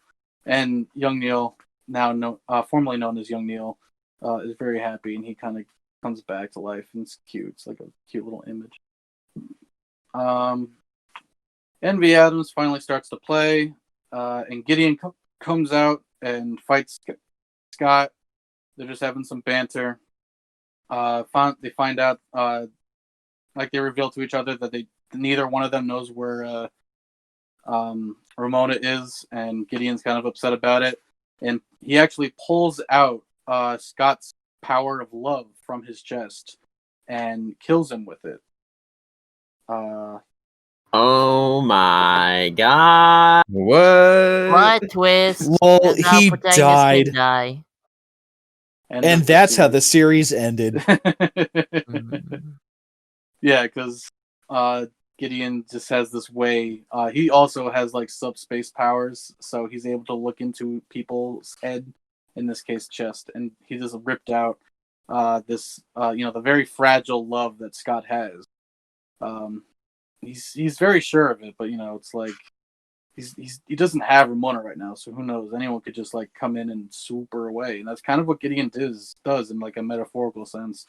Like he doesn't steal Ramona, but because Scott doesn't have Ramona, Gideon's like, I'm gonna take advantage of that and kill you, and that's what happens. Just as a side note, the last issue is actually like about 1.5 as thick as every other issue. So I think if Brian Lee O'Malley decided to make a 7 issue, this is where the 6th issue would end with Scott's death. And then it would continue after that in the 7th book. But because I think he was just like, you know what, I'm just gonna put it all in one book, and it's gonna be one really thick book. Which I think a lot of people do whenever they want to they want to have a one last big hoorah of their comics. They just kind of like make the last issue just like a little thicker, maybe not twice as thick as a normal issue, but just about as big. So Scott's dead. Boo hoo. God, just like Goofy, every week it gets more depressing. Goofy's dead. Scott's dead. It's the last one, Life and we is gotta it. have some high stakes action. So Scott, he's like in this headspace. He's like in a dreamy headspace, and it's his head. But he's Ramona actually finally appears inside his head, and tells him like, "Hey, sorry I've been away. I kind of been. I went to my father's house, and I just kind of like hung around there. Actually, whatever. Point is, she was just away to do some self-reflection, a lot of self-reflection, and she kind of realized that she is kind of a shitty person, and she wanted to apologize to Scott, like, I'm sorry that I was such a bitch, and I'm sorry that I am such a bitch. So it's actually really cute because not only did Scott do it, but Ramona was doing the exact same thing behind the scenes. So I imagine if there was like an issue, if there was like some sort of issue where they would do Ramona's side of the story, like it'd be like a really cool parallel to Scott. It'd probably be like the exact same series, only Ramona doing her own thing. It would be like Twilight for girls if they did that one. Dang, that's too powerful. And this is the fact that she would do all this self-reflection and finally confess to Scott like how sorry she is. It's just shown how much more perfect they are for each other. They've both fucked up and they've both done some really shitty things, but through perseverance and the people they love and people that help them, they both realize, we are shitty people, but we've both shown evidence that we're both willing to change. And it sucks because Scott's dead, so it's kind of like too little, too late. But actually, something I forgot to mention, and I'm sorry for those listening at home. Scott had a 1-up after he beat Todd Ingram. After he beat the Third Evil X, he actually got a 1-up, which was pretty obvious foreshadowing to this happening, if you think about it. He had an extra life this whole time. So as soon as Gideon killed him, it was pretty... If you were paying attention, you would have figured, like, I guess Scott was going to die at some point. So Scott comes back to life, and Ramona comes into the fight to fight Gideon. And now it's not so much Scott fighting Gideon to be able to date Ramona. It's both of them for the right to date each other. Gideon is kind of like a representation of he's kind of like a representation for both of them, for reasons why they can't date each other. Scott, because obviously this whole time he had to fight all of her evil exes to date her, but with her, she actually with Ramona, she actually has sort of an obsession with Gideon, and that is explained by the glow. The glow is what he used to keep control over Ramona. It's kind of vague. It's very vague in the comics. In the movie, it's very explicit, and we'll get to that. But I'm just trying to emphasize how very vague the glow is explained in the comics, and that it's really just a method that Gideon uses to keep control over Ramona. It's basically like a subspace power. What Gideon's like end goal is that he's actually dated like a lot of other women, and he's grown equally obsessed with each of them. And what his intentions is to actually preserve all of his past relationships. He reveals that he actually has six other exes chronically frozen in these what do you call it? Tubes, like Yeah. like Freezers. Yeah, there we go. They're in freezers. Yeah, so like he's kind of just a fucking creepy asshole. Like he is kind of the embodiment of everything that Scott and Ramona didn't want to be. Where Scott would always just try and fight his past, forget, Gideon embraces his misdeeds. And uses them for his own self-interest. He just kept getting more powerful with the more assholey he is. Instead of forgetting, he literally kept them, and only like would throw them away when he was done. He basically owned his past misdeeds, and that's that's why he's so fucking evil. Like he's definitely the most evil of all the evil exes. Like each evil ex, some more than others. They were all kind of like made evil because of Ramona. Like not all of them, but some of them. Like Ramona would just break up with them, and she would be like, "I'm just gonna move on to the next guy," and that was kind of why they turned evil.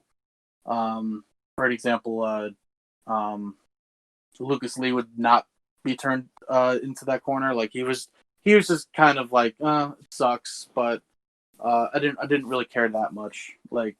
We only dated for a short period of time, so it's like whatever. But everyone else was pretty much like felt betrayed by Ramona, and that's why they were all kind of evil.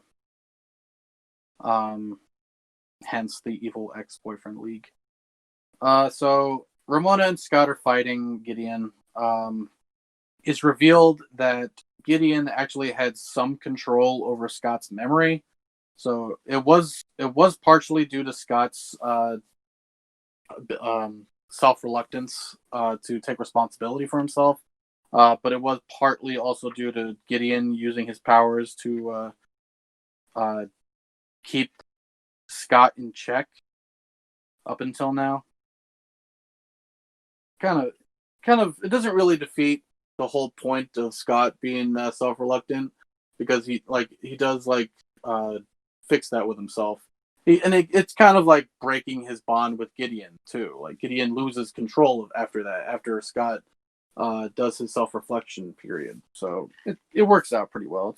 It doesn't break anything that Scott did. Gideon's just an asshole, and it stays that way. And Scott's just as much of a hero as he ever was. And here, Ramona is not killed, just slashed by Gideon with the sword that he stole from Scott. And now this is where Scott is goes to his hyper mode. Like, yeah, now I'm really pissed, obviously, and gonna fucking kill you and shit. And he actually goes into Ramona's subspace bag to do the final battle. The subspace bag is just a portal to Ramona's head, and this is where Gideon is at his strongest, because at this point it's not so much he's fighting Gideon, he is, but he's fighting Gideon inside Ramona's head, which is where Ramona was that much more obsessed with him, was in her own head. And he takes strength from Ramona's obsession and turns into like this brooding, muscly bound Super Saiyan ethereal kind of transformation where he just takes all the love from Ramona and powers up. But Scott just headbutts him because he's just that self-aware. He actually, soon after beating Gideon with that headbutt, he gains the power of understanding. And those of you who read watched the movie, you'll know that he gets a different sword. But in this case, he gets the power of understanding. And what this kind of relates to is he gains the ability to understand how everyone feels. It's not it's funny in the book because it's kind of portrayed like he understands Gideon and he uses that understanding to somehow beat him. It's weird, but I think it's more he literally gains a power to like understand everyone, like a sort of like like a semi mind reading power. And he just takes like everyone's distress of Gideon and all of the shit that Scott's put them through, and it's just much more elevated how much Scott has fucked up and how he has to take responsibility for his actions. And so he gets a new sword, again, the power of understanding, and Ramona also gets the power of love. She finally gets a sword for herself, because now she's willing to put her life on the line to save Scott. Like I said, like Ramona and Scott are very parallel to each other. They're like they go through very similar arcs, but Ramona is just like a little behind. But with Scott's power of understanding and Ramona's power of love, they finally put down Gideon. Gideon is just like, fuck my life, whatever. And everyone goes, like, Envy's like, Gideon was a fucking asshole, thanks for saving me. They kill Gideon. Envy's happy, like, she doesn't have to deal with Gideon anymore because he was a fucking dick. All of the girls who were cryogenic, that's the word I was trying to think of before. All the girls that were cryogenically frozen come out of their tubes, and they're just like, where the fuck am I? What time? What year is it? Because some of them have been there for a while. And it just the series just ends with little what happens now kind of things. Steven Stills is revealed to be gay and is now dating Joseph, the guy who was recording all their music. Knives Chow is kind of like over Sex Bomb to a point of obsession. She's just like, yeah, you guys kind of suck, but you guys are cool. Same thing with Young Neil. Young Neil was like a big fan of Sex Bomb, but he's just like, yeah, you guys kind of suck, whatever. And then Scott and Ramona just jump into the pages at the end. Like, they just disappear and they're together. And they live happily ever after. Yay! Yay! Happy! Yay! What an ending to that story. Should we like discuss our thoughts now? Yes, totally. Yes, I'd love to hear everyone's thoughts. Now that I mentioned that, I don't really have. Well, okay. my general, because I don't have any like specific thing, but my general impressions of the comic. I guess I'll just get this out there. My general impressions are, like I sort of said, this is one of the first comics that I ever really got into. And when I read it, I could especially relate to it because, for one, Scott Pilgrim, he's like this dude. He likes, his favorite things are video games and indie music or whatever. Like and he has shaggy brown hair. Like that's me when I was 13. That's me now. So it's like I can very much relate to it in that sense. But as a comic, just even like aside from all that, it's really great. I haven't I don't know. It's really compact. It's so dense. It's just a great story. A lot better than the movie IMO, which was I don't know how much we're gonna talk about that. But like the movie, I guess I'll just say my quick thoughts on the movie too, real quick. The movie I did not like nearly as much because, so in one sense, I can respect what it's trying to be, and that's that it's trying to be like a very not one-to-one adaptation, because in a lot of ways it is it takes a lot of its own liberties. Yeah, honestly, like the film does rear in a really different kind of way. It starts off like similarly to the comic. Like the entire like first like act of the movie is basically one for one the entire first comic. Right. But after that, it does have its own things that it wants to do. That's the main thing I have a problem with. I can appreciate that it's trying to be very much like the comic, but there are moments where the dialogue in the movie is just straight up like a quote from the comic, and it'll even have like a speech bubble and everything. Like they try to make it like as comic book as possible, and it's really kind of cringe. It's like it doesn't really come off that well. Like it's fine when you're reading it, but when they do, I don't know. It's like it's kind of extra sometimes, and I like all the effects and stuff. I agree with that. Having seen the movie, like that's the main thing I remember about it. Having seen it years ago, is the effects and all that. It was really jarring. It was like uncanny and weird, and it's almost like they were trying too hard to make it this whoa video games in real life. Well, if anything, this podcast has reaffirmed my assumption that the comics are probably way better than the movie. I haven't read them, but I strongly suspect that. The comics are definitely better, but I think the movie I think the movie is a pretty good movie as its own thing. I'm definitely gonna get into the movie, but like if you guys want to talk about it, like it's fine, because like the movie is I mentioned before that the movie was made alongside the last few issues of the comic.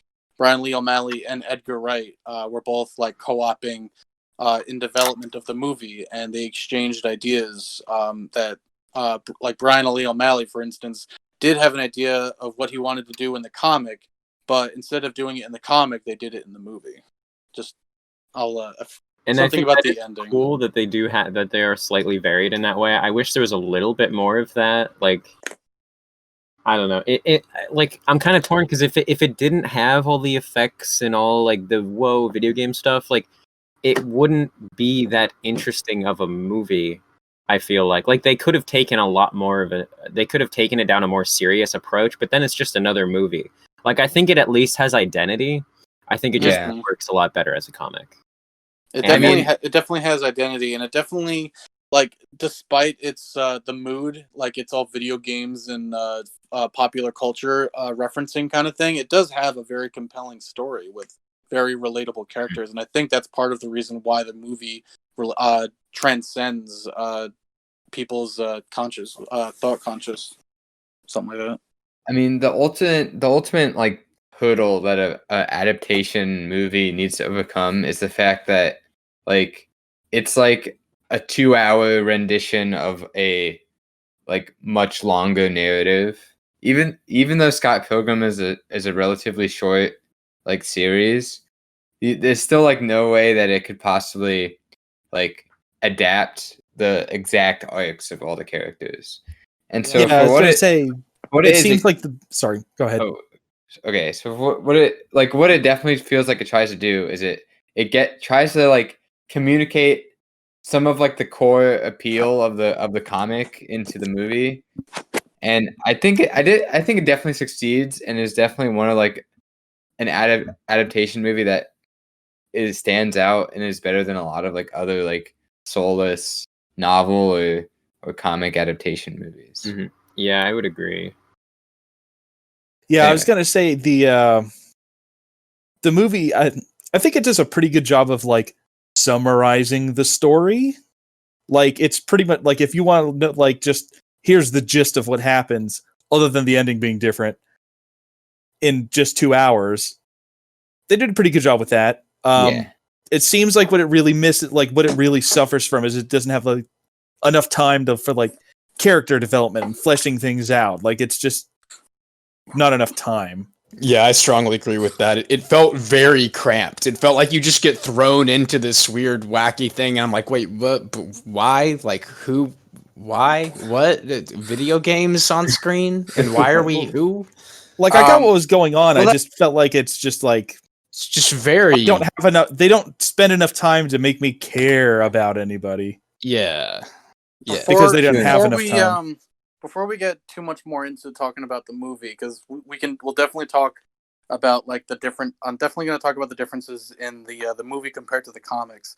But before we get to that, does anyone else want to talk about the comics specifically? I would say that over the past couple of hours that I've been listening to this podcast talking about the comic, I'm actually really surprised about how much introspection there is. Because I think with this whole story about relationships, I can actually relate to a whole bunch of it. Because I did mess up on my first couple of relationships by doing some very stupid things. So I'm sure I can relate to that aspect of Scott. So I'm looking forward to reading Scott Pilgrim sometime, as well as like looking at really deeply to find where exactly did Ben say take from it in order to make the I forgot the Vespers, the comics.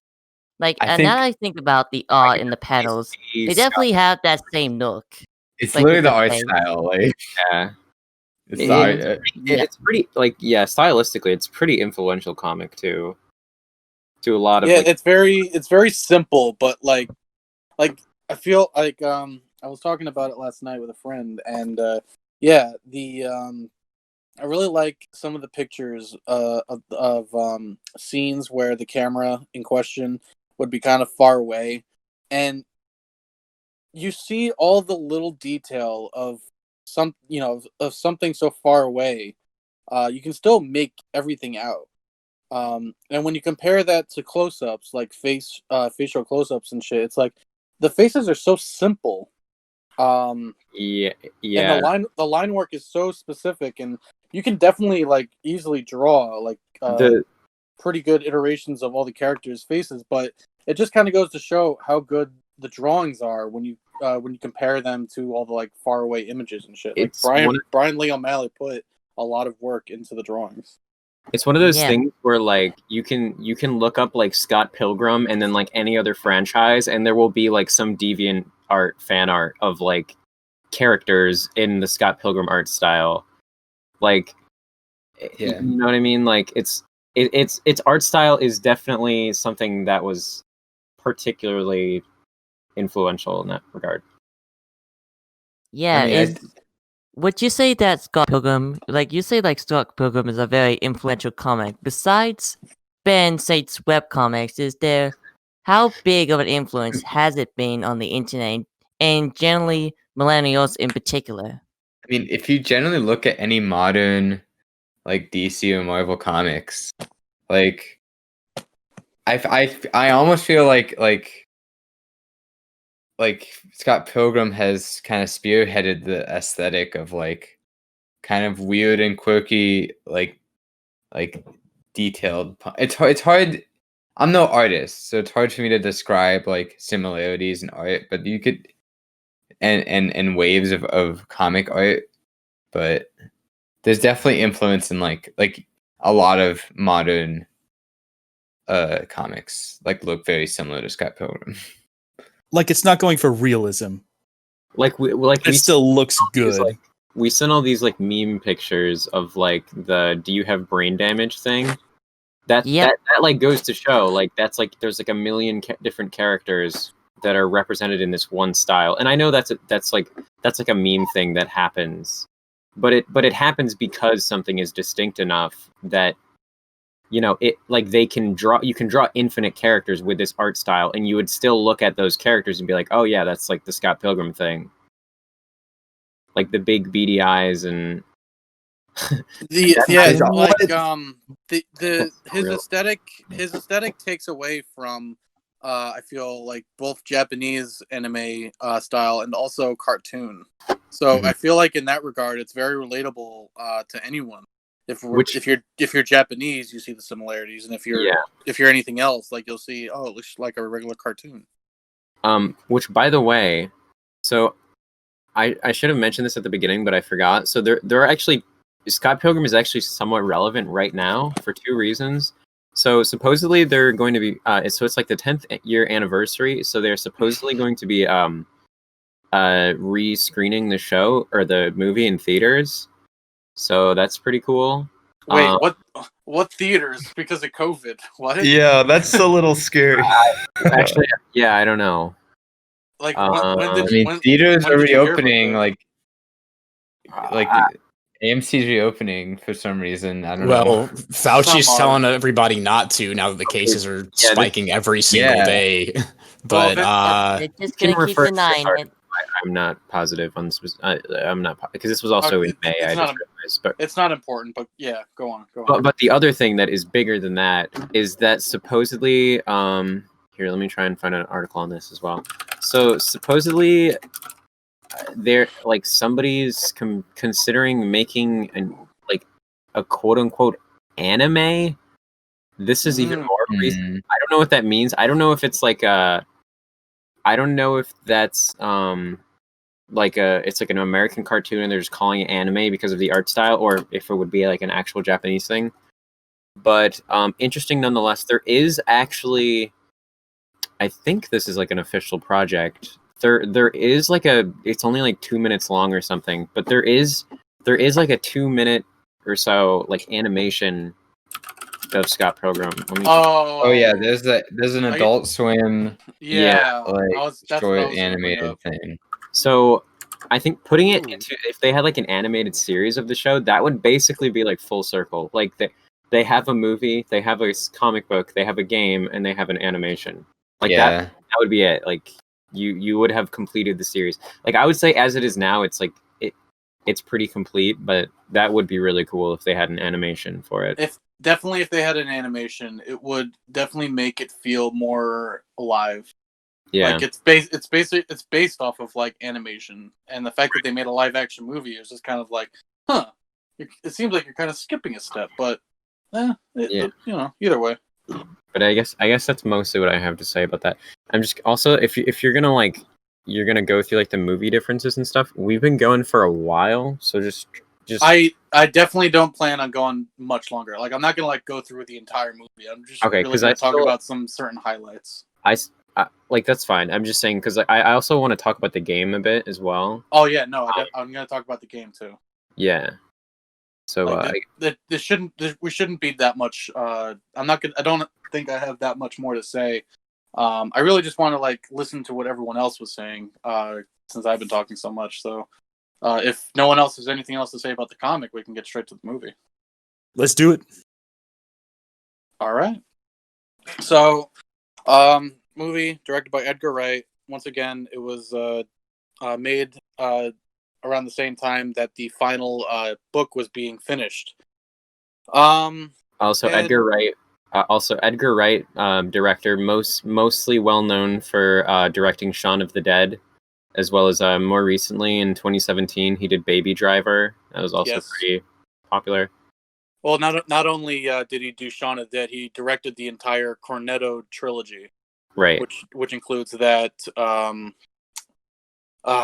Hot Fuzz, my dude. Hot Fuzz, and then the Alien one, the Alien Invasion one, which I forget.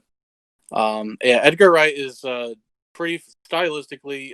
He's very aware of like pop culture, and I think that's what makes the movie so much more than what it could have been if it was just directed by anyone else. Yeah, because you had someone who was already really into pop culture directing a movie with a guy with a comic book that was also very into pop culture. So it was like a match made in heaven that they both decided to produce this movie. They were both very, they were inspired by each other. So it was like pretty cool fact that was done. So the main story beats that I want to talk about with the movie, which isn't a lot. For one, instead of the glow, Ramona may have reluctance to talk about boyfriends, but the reason that she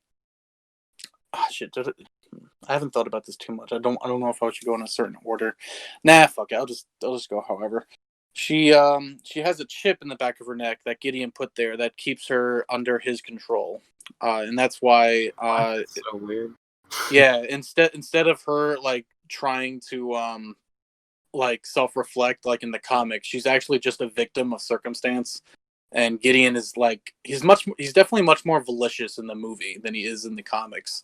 At least in like well actually maybe that's debatable because he does want to cryogenically freeze all of his girlfriends. So I guess you can debate which one is more vicious. But in terms of like in the movie it seems much more like there's no reference to ex-girlfriends, so he's really out for Ramona. Like he really doesn't have any more reason to pursue her other than just for the sake of herself. One pretty cool notable difference. Actually, yeah, I'll talk about Lucas Lee is actually pretty cool in each iteration of Scott Pilgrim. For when it comes to the comic, the book, and the game, he's very different in each one. In the comic, he was a very reluctant dude. He didn't really want to fight and was just kind of goaded into like doing a dare basically and died doing it. In the movie, he's much more malicious and much more of an evil ex. He's played what the hell's his name? Chris Evans. Chris Evans. He's played by Chris Evans, and he does a really good job with portraying him as like a really douchey kind of actor kind of guy. Like there's a part in the fight with Scott where he's like, "Oh, you don't even know about the league? Don't worry about it. Let's go get some coffee or whatever," and just like right hooks Scott into the face. Like Scott's like, "Oh, really?" and like, "Ooh." He's pretty cool. Chris Evans did a really good job. I definitely feel the choices and actors were pretty well made in the movie. Envy Adams is played by by not Wonder Woman. The girl who plays Captain Marvel from the MCU. I can't think of her name. I'm not gonna worry about it. If someone else wants to mention it later, I don't care. What else? In the movie, instead of Scott trying to pursue like self-reflection, like trying to better himself, it's much more implied that Scott definitely seems like less of a douchebag than he is in the comic. He seems like more of a victim than he was in the comic. I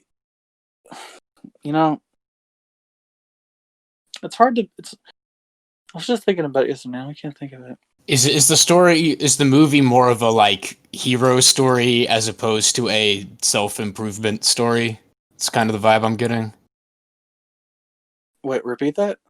Is the movie sort of more of a just story about a hero, like Scott is the hero and this is the adventure, as opposed to the comic is more about like a self-improvement arc type thing? That's kind of. Yeah, that's a pretty good point on it. It's definitely much more of a generic story. Like Scott definitely has like a vendetta and just trying to win the girl and beat the bad guys, sort of thing. Ramona is also a lot more cold in the movie. She's portrayed to be a lot less feeling. In the comics, she's very affectionate when she wants to be. She's very supportive in the comics. In the movie, it's not that she's a total bitch or anything, but with Scott, she can tend to be a lot more honest with her feelings. In her thoughts, like if he's like, "Hey, isn't this cool?" she'd be like, "No, it's fucking stupid. What are you doing, dude?" That's like that sort of thing. A thing about the ending of the movie. Originally, the movie ends with Knives and Scott leaving together, and basically Ramona just walks away, just kind of realizing, you know, I'm kind of a bitch. Scott doesn't deserve Ramona, sort of thing, because really Ramona's kind of like, she's kind of an antagonist in a way, not at all really, but the movie makes a point to make it so that Ramona was more in the wrong for kind of being a petty bitch. It's much more explicit in the movie that she kind of she was very flaky with her boyfriends. She would abandon them at the drop of a hat. And the movie doesn't really do too much with her self-reflecting and trying to better herself in that regard. And because of that, like I said, Knives and Scott end up together at the end of the movie. But before the movie was officially released, Billy Ray Cyrus. Billy Ray. Brian Lee O'Malley and Edgar Wright decided that it would be much more fitting with Ramona as the end game. Like, they should end the movie with them together.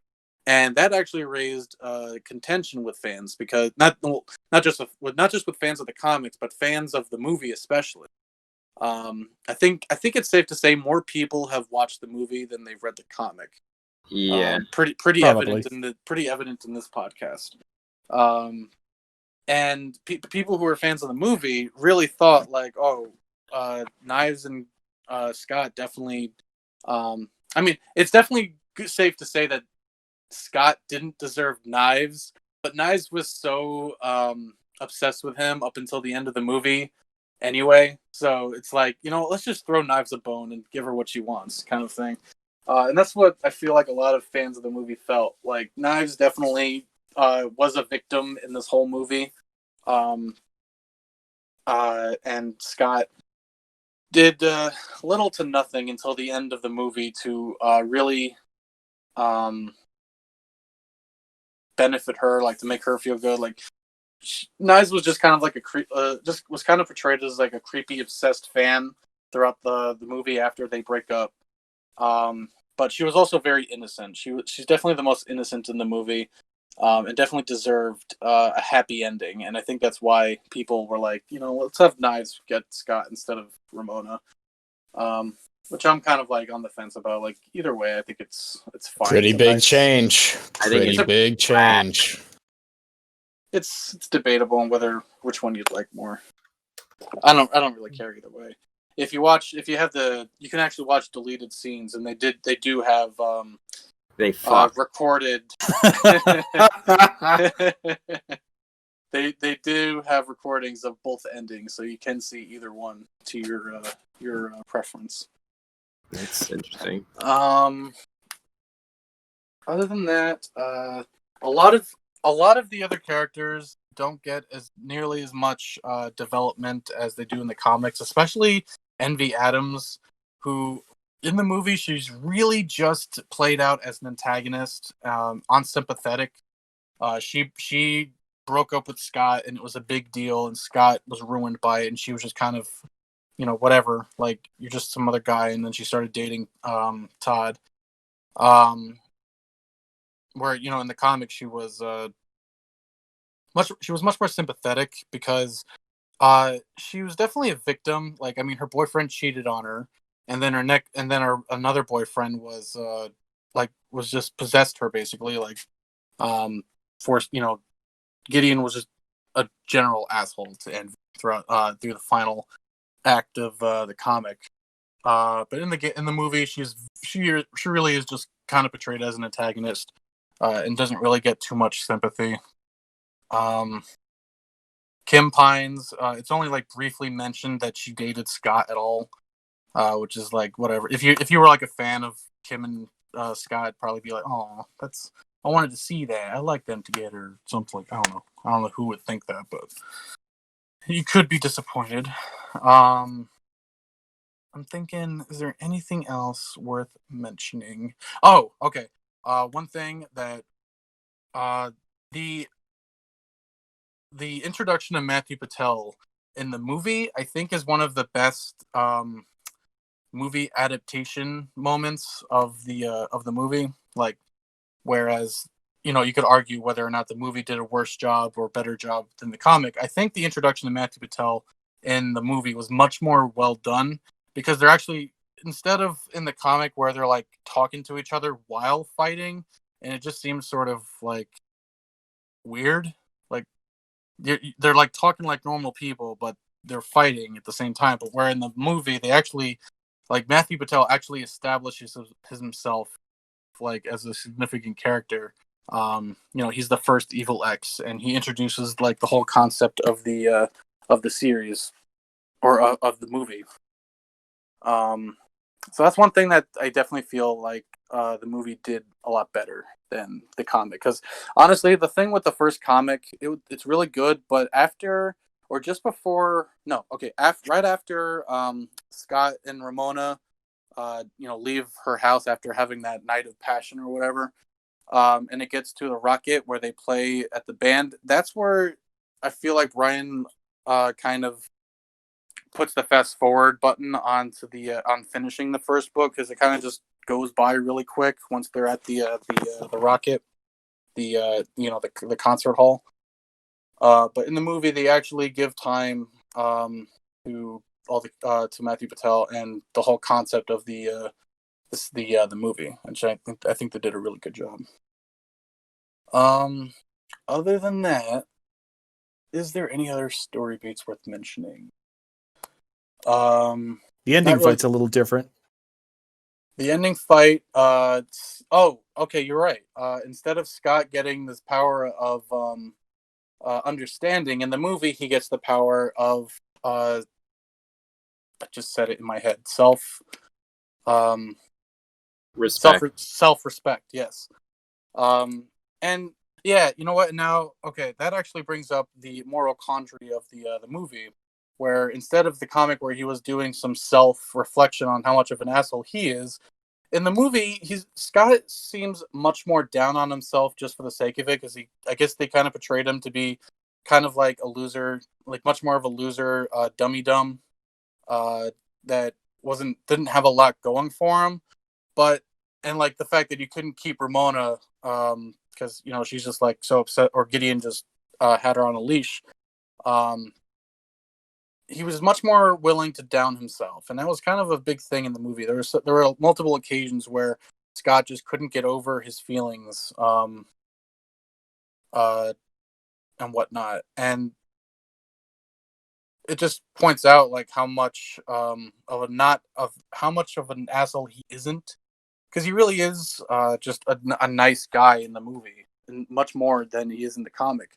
And he gets the power of self-respect because he learns to like respect himself. He decides that, yeah, I'm a loser, but I own it. And I think that's another reason why the movie can relate to people so much, because of that message, that you should respect yourself more, because you're not that much of an asshole than you think you are. And honestly, I think that's pretty much it. That's pretty much all the main story beats, I think, that were worth mentioning, and maybe a little more than what was worth mentioning. So, if you guys want to talk about the movie a little bit, go ahead. I think I've mostly said what I have to say about the movie. Yeah. Yeah, same. Okay. Yeah, Alright. I have nothing else to contribute to the discussion of Scott Pilgrim. So, how about any closing thoughts? Well, before we get to the closing thoughts, Yeah, you want to cover the The game? most really important quick? part. Oh, the yeah, game. can't forget about the game. Yeah, the video game is very much worth mentioning. Before Better than the movie. before we get into like the game itself, I just want to mention a little backstory in the development of the game, and I think this might surprise those of you who played it. That the game is developed by Ubisoft, and this was right around the time that Assassin's Creed was at its absolute hype, and the European branch of Ubisoft, whichever one it was like they really wanted to focus on developing Assassin's Creed. So After they developed the first level So they of said, Scott well, let's Pilgrim, just make it. Let's make Scott Pilgrim in Assassin's Creed. let's give Ezio like a Scott Pilgrim skin or something.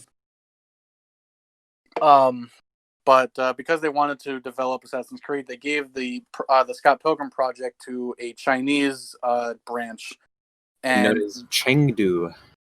yes, that's exactly who they were, and they were only given 5 months to finish the game, and again, all that was finished was the first level, up to the first boss fight, Matthew Patel.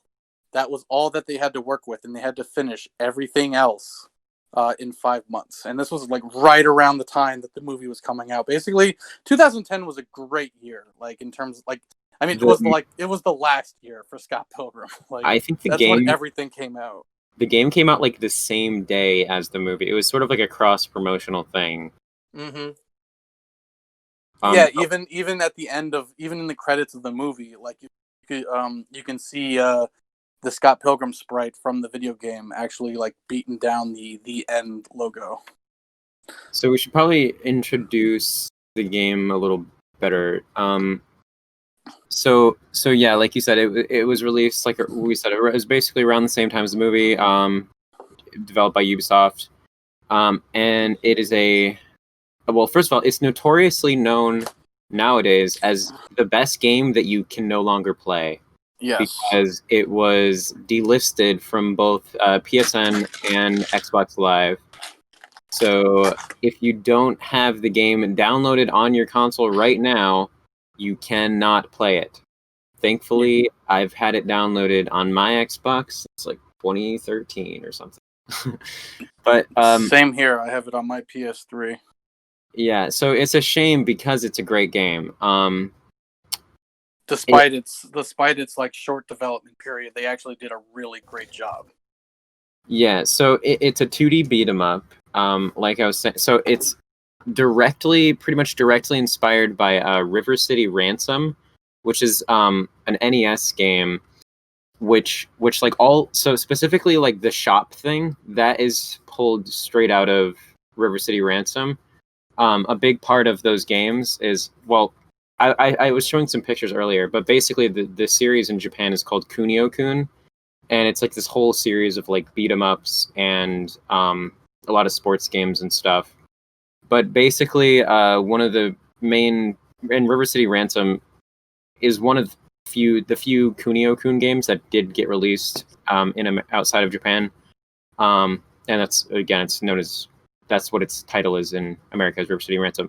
So but like the whole shop element where you like go and like you buy, you beat the shit out of dudes on the streets, and then they drop coins, and then you go inside to the shops that are just sort of littered around the areas, and then you buy like coffee, or you buy like a sandwich or whatever, and that gives you like HP bonus, and that gives you like XP and yada yada yada. All of that is pulled from that game in that series. So yeah, that's pretty cool. The game, like I was just gonna say, like all the different shops. Like there's not just food. You can also buy like there's like a video convenience store where you can buy movies, and when you buy a movie or a book, because there's also a bookstore, it'll also just increase your overall stats, like your speed, defense, and attack and willpower. Yeah, and the game also. Hold on. I don't know what he was gonna say, but so does anyone know? Oh, good, never mind. Go ahead. Resume. I forget what the fuck was I saying. I just forgot. Oh, Running okay. videos. So yeah, the game is really well done in the sense that like it also has a lot of like really good references and stuff. It's also very original in a lot of ways. It has elements of course, the comic and the movie and stuff, but it also approaches the property in a slightly different way. Yeah, they tell the story in a different way. Like they tell it like without so much. There's really no speaking in the whole game. It's all done through text and animation. and it does tell like a slightly different story than the movie and the comic. And one great thing about the game is that it's kind of like a mash of both the comic and the movie, where it's stylized after the comic and does take some references from the comic itself, but a lot of movie only features are also in the game. I also want to point out that this project is sort of like, in a lot of ways, it's like a quote unquote like dream project, because all of the sprite work and animation is done by this dude named Paul Robertson. Mm-hmm. And he is especially well known for his work on this game, but he's since then he's done a lot of other stuff. Like if you've ever seen, like, if you happen to follow like any of the Adult Swim like social media pages, or they even have like skits, these like bits of thing on the channel where like especially with like Rick and Morty, they'll have like these like giant like sprite animations that it's like a still image, but it's like moving, like, sort of thing. Like it's like a single scene, but it's like animated. And here, let me actually, I might as well just send some of those. If you've ever seen, hold up.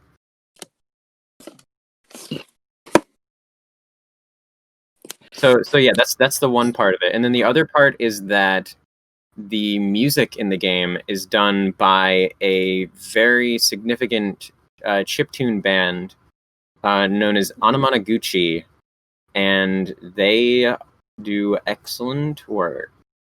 Yeah, it's such a great fucking soundtrack. Like, I don't want to talk about the soundtrack only because like this podcast has been going on for too long, but I also just don't know what to say about the music other than it's just really fucking good.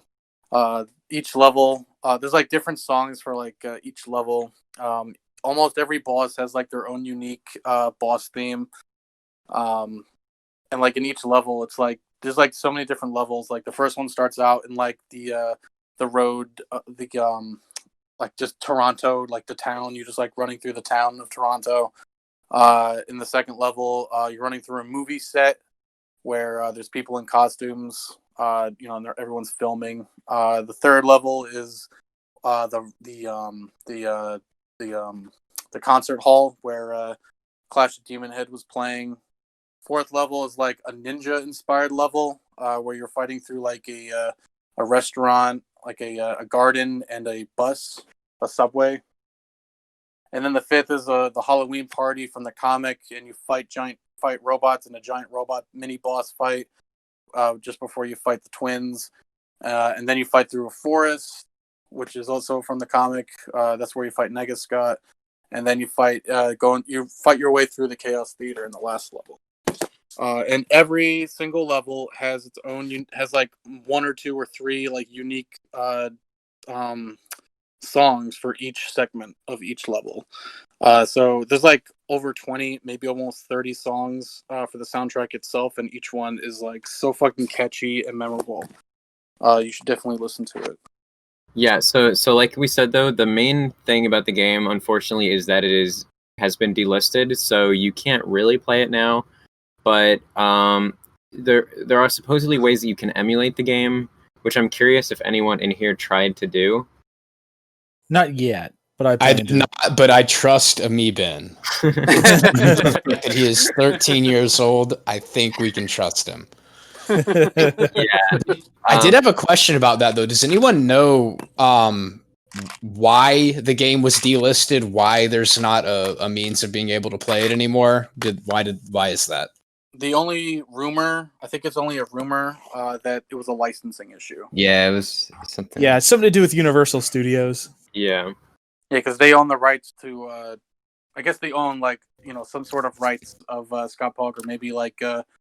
Well, they made the. Yeah, I know, but I'm just thinking like distribution rights or sale rights or. But why would they not want people to be able to play the game, or why would they be okay with people not being able to play the game? So I just don't get it. Very question Yeah. that nobody understands. Yeah, no one knows. All we assume is that it has something to do with the licensing issues. Yeah, with it's got to be Universal. some sort of behind the scenes legal rights distribution type thing. Sounds like bullshit to me. Yeah, Like it's- it's been like 6 years since it was delisted. So it's one little thing about actually that is I was gonna say when Ryan was talking about the 10-year anniversary, there was a tweet done by Brian Lee O'Malley, Yes. referencing that like why like the game should be like redistributed again. Yeah. Nothing has come of that tweet, but even There's been a Brian lot Lee of people O'Malley championing is, that online. like Brian Lee O'Malley is definitely not a reason why it was delisted, because he loved the game just as much as anyone else did, and he wants everyone to be able to play it. Yeah. But sounds like it might be a case of artificial scarcity. Because if they do bring it back, it's gonna be big deal for the fans. Maybe, I don't know. Actually, how cool would it be if the reason why it's delisted was so that they can work on it and then redistribute it as a finished game? So, well, yeah, but it's been 6 years. Yeah, I know. I'm just dreaming. Hopefully. Yeah. but anyway, so I do have a couple more things to say about the game, and then I have an alternative that you can play, that is really good. So the main thing I want to say about the game is like, it is a really great game, but it has like a fairly unique feeling to it in the world of beat 'em ups. I do think it is slightly overrated though. Like I think most people that probably play this game, it's probably one of the only beat 'em ups they've played. Because it's just like, oh hey, it's the Scott Pilgrim game. Like the character speeds are really slow. There is like a dash thing, but in a beat 'em up that's really annoying because you really don't have. There's really no reason that you would ever want to go the walking speed. So it would be far more ideal if there was just one speed that was faster, so you didn't have to worry about that. The enemies block like way too fucking much. Like in a beat 'em up, you want everything to just be really punchy. Oh no, he's gone. Hey, Ryan, you there? You muted? Yeah. I Okay. thought it was me for a second. But so you want everything to be like punchy and immediate, and you just want to like you don't want to fucking hit a guy and then he like bounces or whatever, and like it doesn't do damage. You just want to punch fucking dudes. You just want to beat the shit out of guys, and you want it to feel good. Just like real life. Exactly. The game is also kind of grindy. Like I noticed that like I'm pretty sure the higher difficulties, all they do is just make the enemies more spongy, and so that kind of sucks.